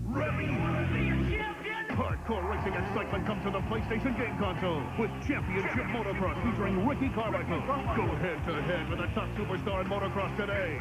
Take to the air with killer stunts. Crash like pain has no meaning. There's loads of tracks, customizable bikes, and much, much more. It's the ultimate motocross simulation. Championship Motocross featuring Ricky Carmichael. So real, you'll be pulling your teeth out of the dirt. Only on PlayStation. Moto 2 of the 250s from Binghamton. And what a battle it is now for the lead. Doug Henry with Kevin Windham just hounding him. Number 14 on Team Honda. Taking on the Team Yamaha four-stroke of Doug Henry. And right behind Windham is still Larry Ward of Team Suzuki. Part of the challenge for Kevin right now is to stay out of the roost of that four-stroke, the Indy bike, really, but for the four-stroke, it's a little bit worse. You can see he is really paying close attention to trying to stay just a few feet to one side or the other. Up the hill we go. Wyndham on the throttle, cuts to the inside. Henry veers away, and we've got a new leader now. That was smooth. It just seems like Kevin can do anything he wants out here on this racetrack. Right along the inside, almost inside of the tree. And most guys are having a tough time just getting that corner smooth every time. Kevin's going, yeah, I think I'll take this line. And it just sticks. He's already opened up a few bike lanes. So this track just belongs to Kevin today. You can see right there, he's opened up about a 6 or 7 bike length lead on Doug Henry. Look at him square that corner. Henry this time follows him. You could feel that this lap before. Oh, Jimmy Button moving into third. He's looking for his third podium in a row. Comes wide around the corner. That's Henry. Oh, what's that about that cameraman? Mike LaRocco, after a second in the first moto, which was his best finish since his win at Unadilla, is really coming through the pack. Right in front of Larry Ward there. Good battle. Look there. Greg Albertine is behind his teammate Larry Ward. Albertine, number 8, cuts to the inside. He's on the move. Very aggressive. Didn't even really look like that time Ward made it easy for him. He just jammed down to the inside before Ward had an opportunity to give him room. And look at that, cutting to the inside of LaRocco. Greg Albertine moving into 4th. He doesn't want to lose too many points to Wyndham. And LaRocco gets him right back. Albertine stays, looks like he stayed a little bit lower. LaRocco cuts in front of him. Now here these guys go again. Albie didn't want any part of that in the first moto, but they're too far back now with Wyndham out in front. He's going to have to take it to him. Well, if he loses too many points, almost anything can happen in the final round, and his championship might go right out the window. But right now, it looks like it's a bar-to-bar affair with Mike LaRocco. Well, Mike could have put him wide in that corner. He did. He took his own line. But it's good to see these guys racing clean. I think the bad start for Albertine just got him fired up. Put a little bit of panic in him. He said he wanted to take it to Wyndham in this moto, and could have gotten a better start. He might have approached it a little more relaxed. Here, he's on fire. Riding extremely aggressive. Well, David, that's how he got here. And also on the run from Team Suzuki is Robbie Raynard. Raynard now challenging Larry Ward, number 17 on the yellow Suzuki. He cuts to the inside on Ward, says goodbye. A great place to pass. Get guys caught sort of struggling with that corner. It's weird. It's a banked corner, but everyone has a tough time hooking up through there. Seems like it'd be the opposite. Cars right around the inside, the same way Kevin Wyndham did and Doug Henry. So Raynard now is right behind the points leader from Team Suzuki. Greg Albertine, Wyndham, Henry, Button, LaRocco, and Albertine are top 5. I wonder if this time Raynard is going to realize that Albie is in a position to try to get this title. Maybe this time he won't pass. Here's Albertine making the move. Just right across the inside. There weren't even any tire marks through there yet. Albie finds the line, gets around, but LaRocco somehow comes right back. They touched up top there a little bit. Oh, this is a great confrontation, even though it's not for the lead. And right here is where if LaRocco wanted to ride a little bit dirty, he could have gone wide and taken the line away. He didn't. He rode his own line. Our Suzuki trivia question: when was the last time a Suzuki won at Binghamton? We'll have the answer and a lot more action when we return. 12 deaths over 15 years. You swear to tell the truth, the whole truth, and nothing but the truth? 8 of them children. The truth. I thought we were talking about a court of law. For the first time on television, somebody had to have seen what happened. Pay-per-view delivers one of the best legal films in years. So the only thing you'll accept is what they're not willing to give us. John Travolta. We let them get away with murder. A civil action. All right. A compelling drama, easy to order on pay-per-view. What time is it? I'd say it's time for some bristles and shears. I'm not cutting my own hair. No, silly. You need to go to Bristles and Shears Hair Design. That's where I go. You know I need to look professional. Relax. Their experienced staff is trained to listen first, then cut. You get your hair styled the way you want it, all done in a modern, comfortable atmosphere. They even have an esthetician. A what? A facial and skincare professional. Oh, I knew that. Well, where is Bristles and Shears? Next to Belfort Furniture and World Gym in Sterling. Honey, where are my car keys? Tonight on ESPN, Sports Center, followed by NFL Primetime, and Sunday Night Football as the Jets battle the Bills. On ESPN2, horse racing, RPM Tonight, Fed Cup tennis, and continuous scores in the latest news on the bottom line. And on ESPN Classic, a pair of click and picks and a look back at Wimbledon. Do you have all the ESPN networks? Welcome back to some outstanding racing here at Broome-Tioga.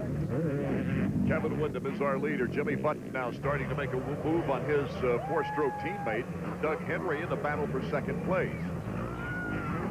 Mike LaRocco is behind the two four-strokes. Doug Henry jumping that downhill double, still making the inside burn. We've seen riders in the past trying to jump that double. In fact, Doug was one of them, but not make the corner. Bolin brothers looking on after their participation in the 125s. Ali Seymour, number 14's mechanic. There you see how loamy the roost is in that area anyway. These guys are fearless flying down this hill. LaRocco to the inside, tries to cut in, loses control. He rubbed Albertine, but it looked like he just lost control. Had to save himself. Here's another look at Henry. He's the only guy out there right now jumping that downhill double, saving a little bit of time. And Albie, I don't know how he stayed up. He just leaned into that. I don't know what the intentions were of LaRocco. I know he was trying to make the pass. I think he just got in there and kind of expected Albie to move out of the way slightly, but he didn't. Earlier, we asked the contenders who's going to take this championship. There's a few races left. I mean, Albertine has the best shot because he's put himself in the biggest lead, but he's been known to be inconsistent at times, although this year he's been consistent. I mean, I don't know. If he wins it, I'd say it's because he's put himself in a position where he can relax a little bit the last two races.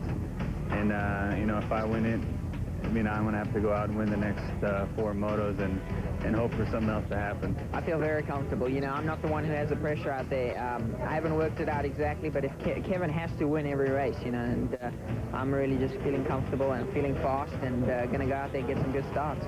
He's got a commanding lead with, you know, 4 motos left to go, so you hate to think of it as over, and it's definitely not over. I just, you know, maybe could cross my fingers for a chain break or some kind of voodoo curse on him or something. I don't know, but he's got a big lead. Being from Louisiana, he might know about that voodoo stuff. You never know. And here's Robbie Raynard giving his teammate the points leader of the series a real battle for 4th place. Does this surprise you, David? A little bit. Raynard to the inside. Oh, Roger DeCoster's heart's got to be pumping out of his chest right about now. Especially the way he just cut in front of him in that berm. He just about got Albie's front wheel. Look at Albie. He's kind of like, what are you doing? Our Suzuki trivia question, when was the last time that Suzuki won at Binghamton? George Holland, you saw it on our flashback. They've never won a 250 race here. But Robbie Raynard acts like he wants to win. Yeah, I wonder if they did have orders out, and Robbie ignored them or didn't see them as he moves into 4th place. They can't have had orders at this point. They're just hoping that Robbie will use his head. But I think that usually orders just coming in the last race. Yeah, I wouldn't be surprised to see something on the pit board here before the race is over with, because Albie's backed up pretty far. 4 laps. That's the instruction to the leader, Kevin Windham. Ali Seymour reaching out. Tony Berluti is trying to give a pit board. Slow for Albie, it says. So he's trying to give him orders. And the 2 4-strokes still going at it. Jimmy Button with a chance at that podium. Just a little black pass at the top. see what I mean also about that corner where Henry got sideways. I've never figured that out. It's a bank turn, and for some reason, guys always get sideways through there. So slippery. Watch Rayner, though. Cuts that corner perfect, the same way Wyndham did earlier. Makes the pass on his teammate right before he gets the signal that don't make any passes. Watch him. He almost hits his front wheels. He gets into the berm right there. Well, at this point in time, just a matter of a few points could be the difference. So a lot of dollars changing hands. You see the look on Tony Belluti's face, too. It pretty much tells the story. You don't like to have to give those signals, and you especially don't like to have to give them over and over because your rider's not paying attention. But what's the most important thing in a series?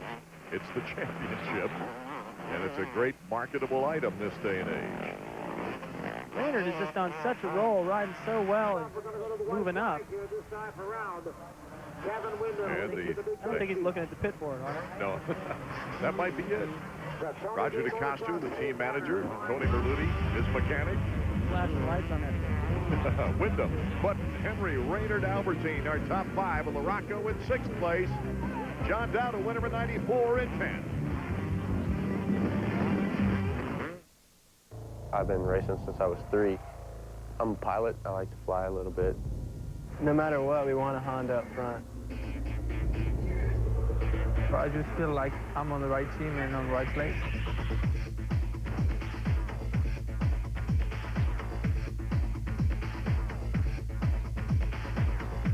Je m'appelle Sébastien Tortelli. Je cours pour le team Honda. I guess you could say I was just a little bit hairier than the other kids. They said I was hairy like a bear, and then it was Yogi Bear, and now it's just Yogi.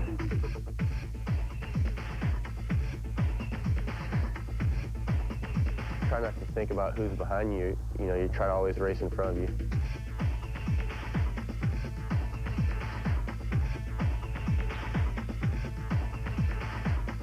You feel like you can be free? Hey, my name is Rick, but everyone calls me The Rick. Yeah, so I'm on ESPN.com. Now, sure a lot of you are wondering what .com stands for. Well, Dot is short for Dorothy, the Bambino's second daughter. And Com, short for Comiskey Park, where Dorothy sat in seat 7H, and the Bambino hit a 2-run homer in the 3rd inning to win the first All-Star game back in '33. Hence .com.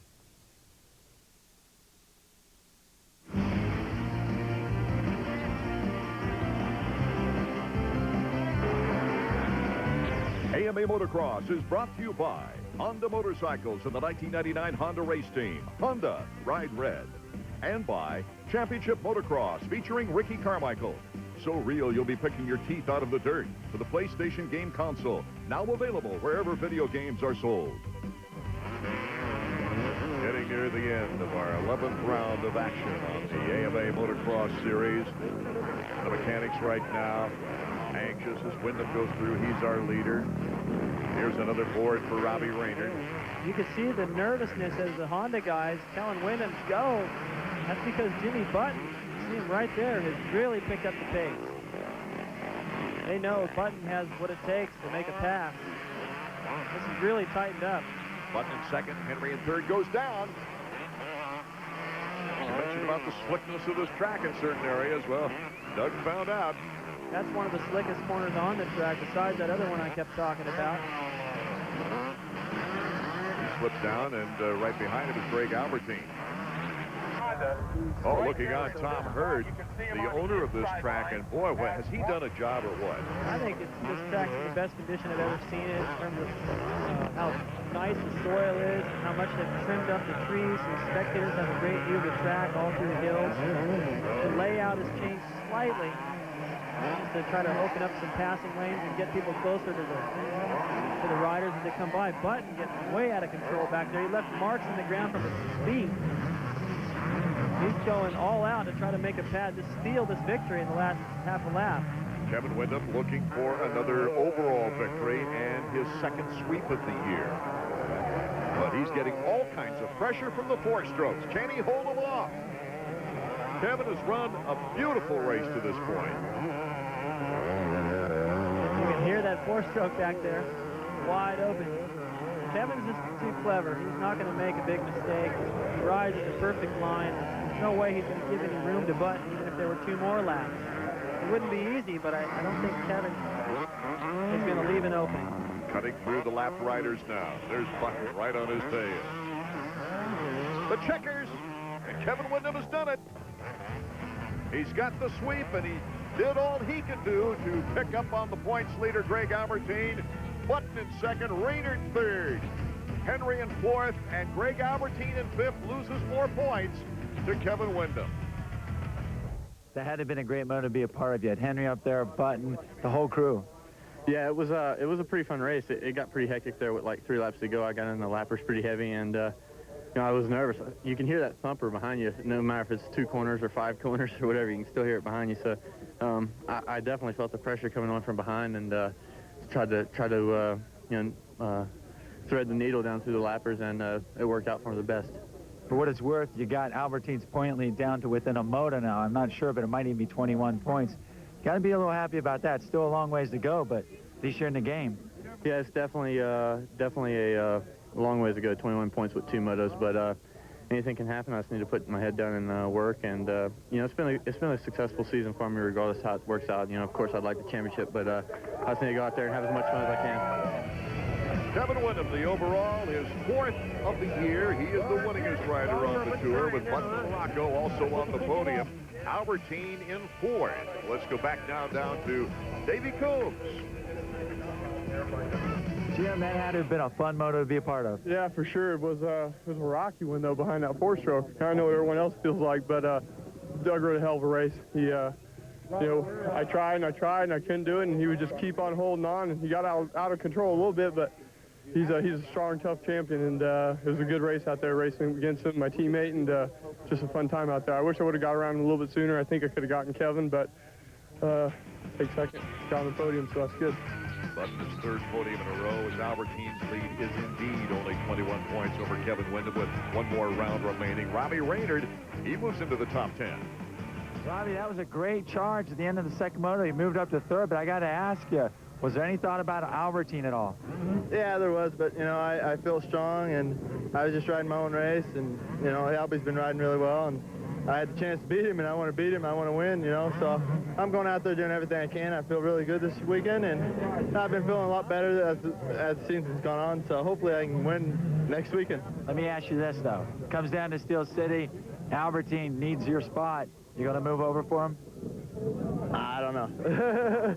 You know, Suzuki really needs a championship, but I'm going to do everything I can to help him out.